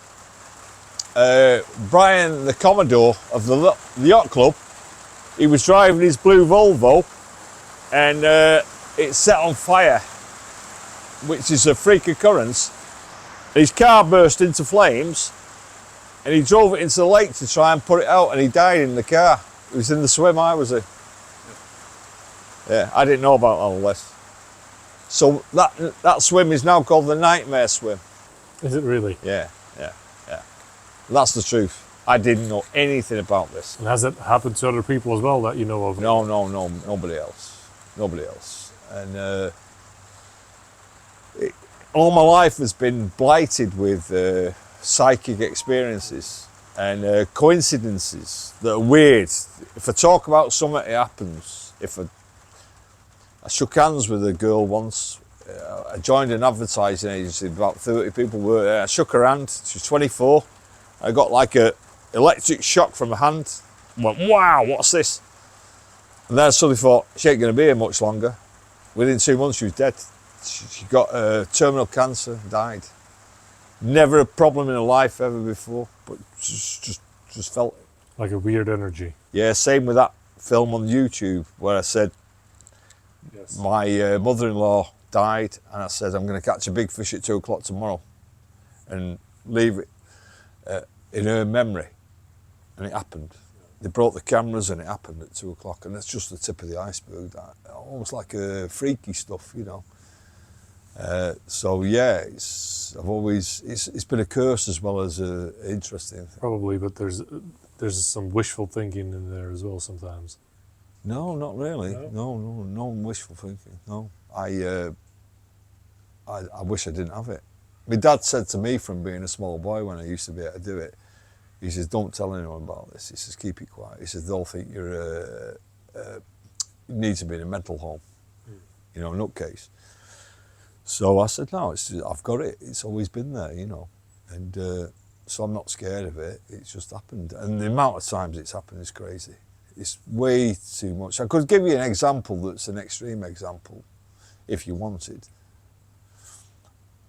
Oh, okay. I was in the British Carp study group, and Bernard Loftus was in it, who's now sadly gone. And it was a very exclusive group at the time, 1984. And there was a guy in it called Mark Ridgway, who was a big ex-military policeman, and he was a man-mountain monster. And he wanted his best mate to be in it. I won't mention his name because it's not fair. But he wasn't that experienced a carp angler, and you had to have a certain criteria to get in the BCSD. You know, you had to have caught from so many waters, big fish, blah, blah. It's all bullshit, really. But he says, oh, I want my mate to get in it. And Bernard objected. He says, oh, your mate's a tosser. He says he's not caught fish from all these different waters and all that. I thought, ooh, you open up an hornet's nest, and the big guy went crazy. Next thing, he's got Bernard against the wall by his neck. How dare you say that about my mate? And I thought, oh, not good. So Bernard shit his pants. I thought, oh, I can't fight with this guy. I'm not going to do it. So he left it. And then we went on to Carp Angling Association meeting in Warrington. Probably about 6 months later, we all used to go, have drinks and all the rest of it. Excuse to get out.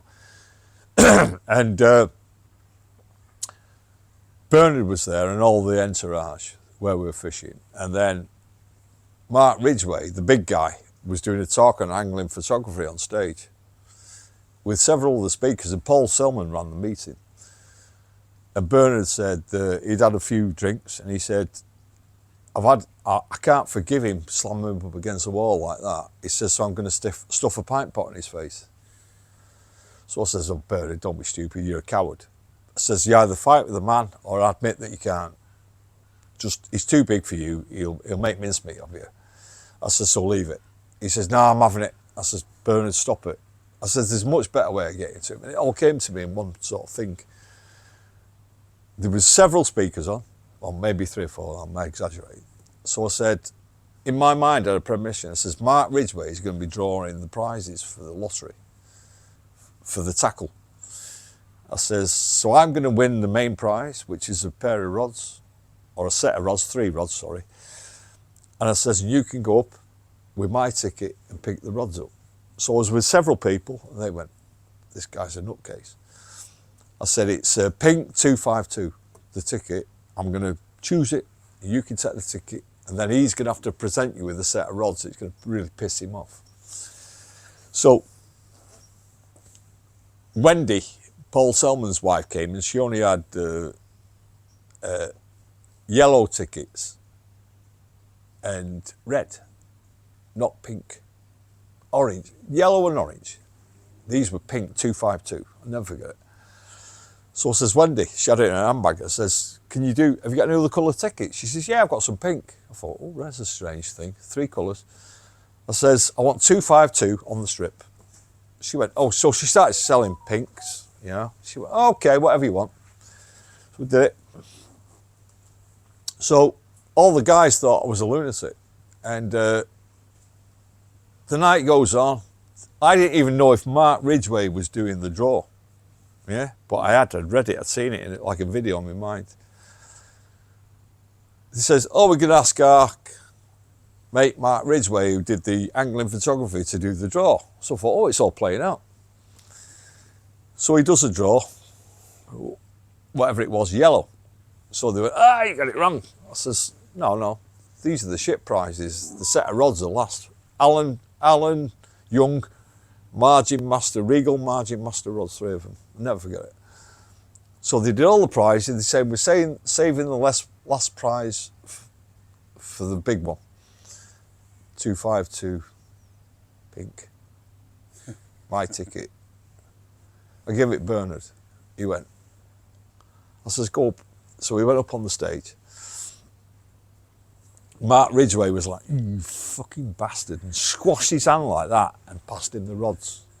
And then he came off and says, now you've had your moment, give me my rods. So I had 2 and he had 1.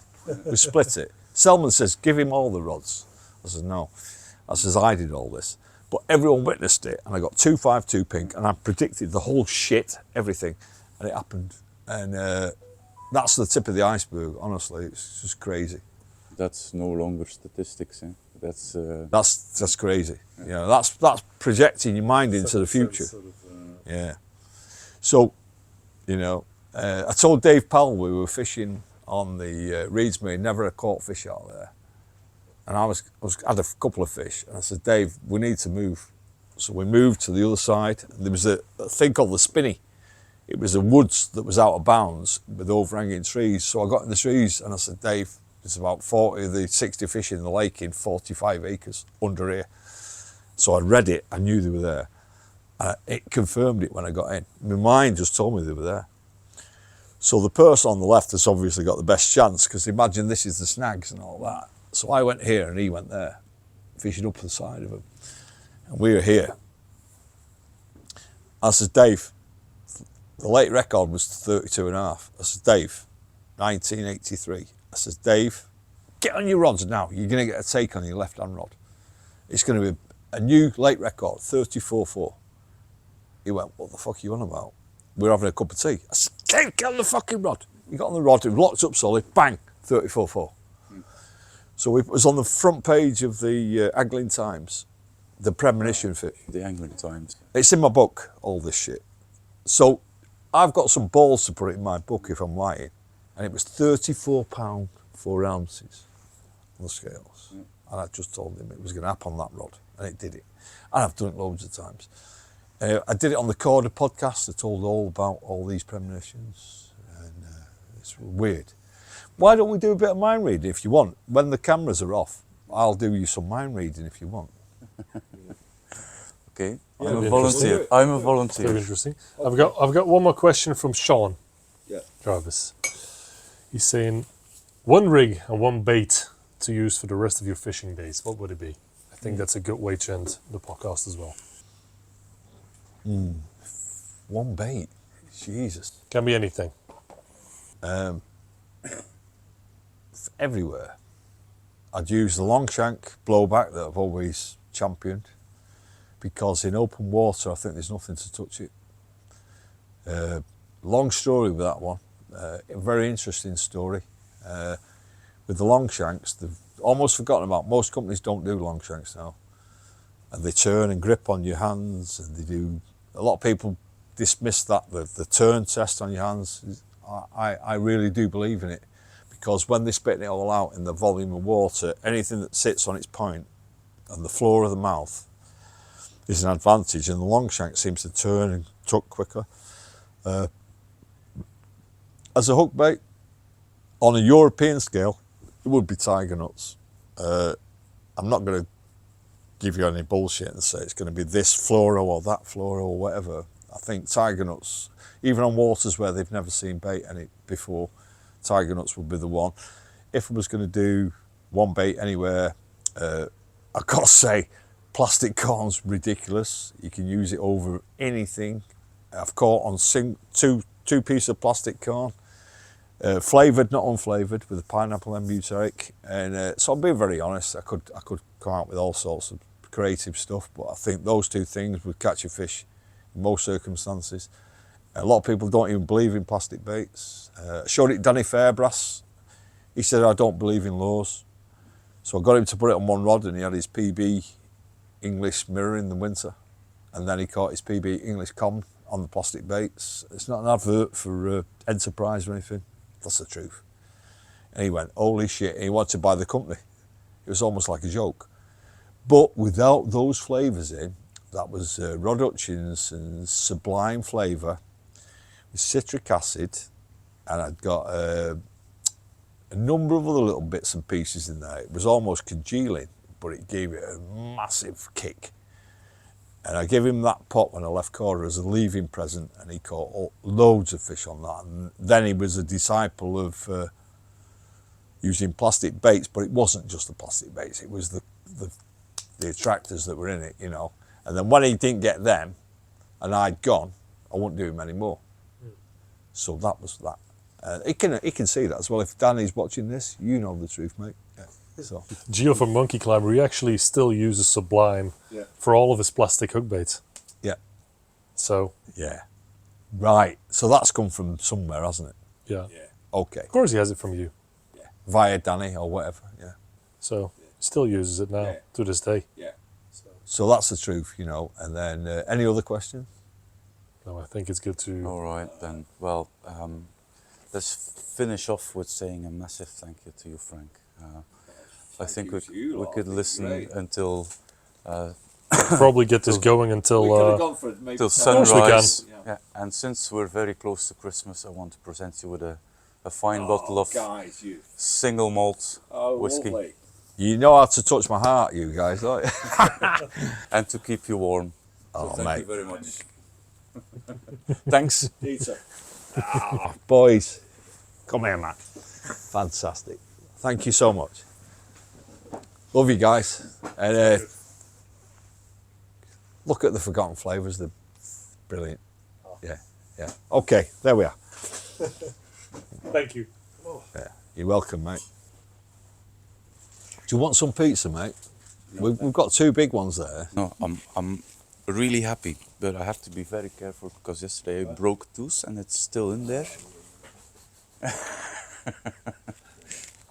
Nice, the meatball ones are the nicer ones.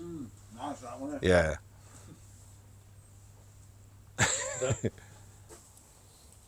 What do you mean? No, fold it. Of course. Yeah.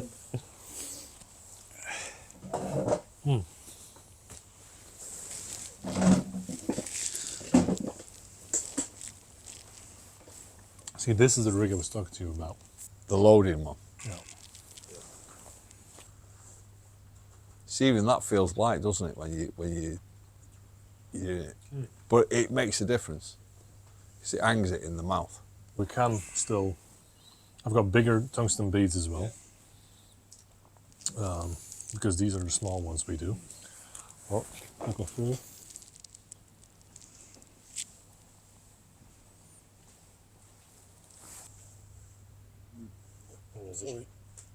Quickly interchange. Let me see this. That's a Ronnie swivel, split the extra ring on. Oh, Yeah, I've got them as well. Yeah. that's chopped ring. Oh, okay. I like that. See that, Rob? What? Splitter. No. That's good. I like it. Straight away, I like it. Bit of you, that. Puts what? Very discreet as well. One thing I would say about maggots is when you use them when they stink, full of pneumonia, no. Same with bait, by the way. Have you seen, I talked about this the other day with Rob. If you've got bait, you know, say you've made a 10 kilo mix with hemp, particles, boiling, maggots or whatever, and certain baits have a certain tipping point. You can go to a load of ducks and swans and everything that are starving hungry. If you put bait that's gone past the tipping point, they peck it and then they leave it, no matter how hungry they are. So that tells you all you need to know. If that's happening on the bottom of the lake, when carp have got a choice, and your bait's going off, you know, it's tempting. You go fishing, and you save the bait at the end of the session. You think, oh, that's fucking lovely bait. I'll take it home. You might not freeze it. You think, I'll go back 5 days later and use it. And it starts to go a little bit white. You put it in, forget it. Forget it. You can catch fish on it on certain ingredients. Maize can last for 9 months and you can ferment it and stuff. Hemp, no. Sweet corn, no. So there's like a periodical chart of baits you can and baits you can't. Yes. It would be interesting to do a list of those things as a guide to people where you think you can't use that are fermented, but you can use that that's, you know. A lot of the young guys, or experienced guys, don't know. Fermentation. How long do you reckon hemp would last? 1 week. 1 week. Yeah. After that, it's fucked. That it starts to rot and smell horrible. Pressure, how bad?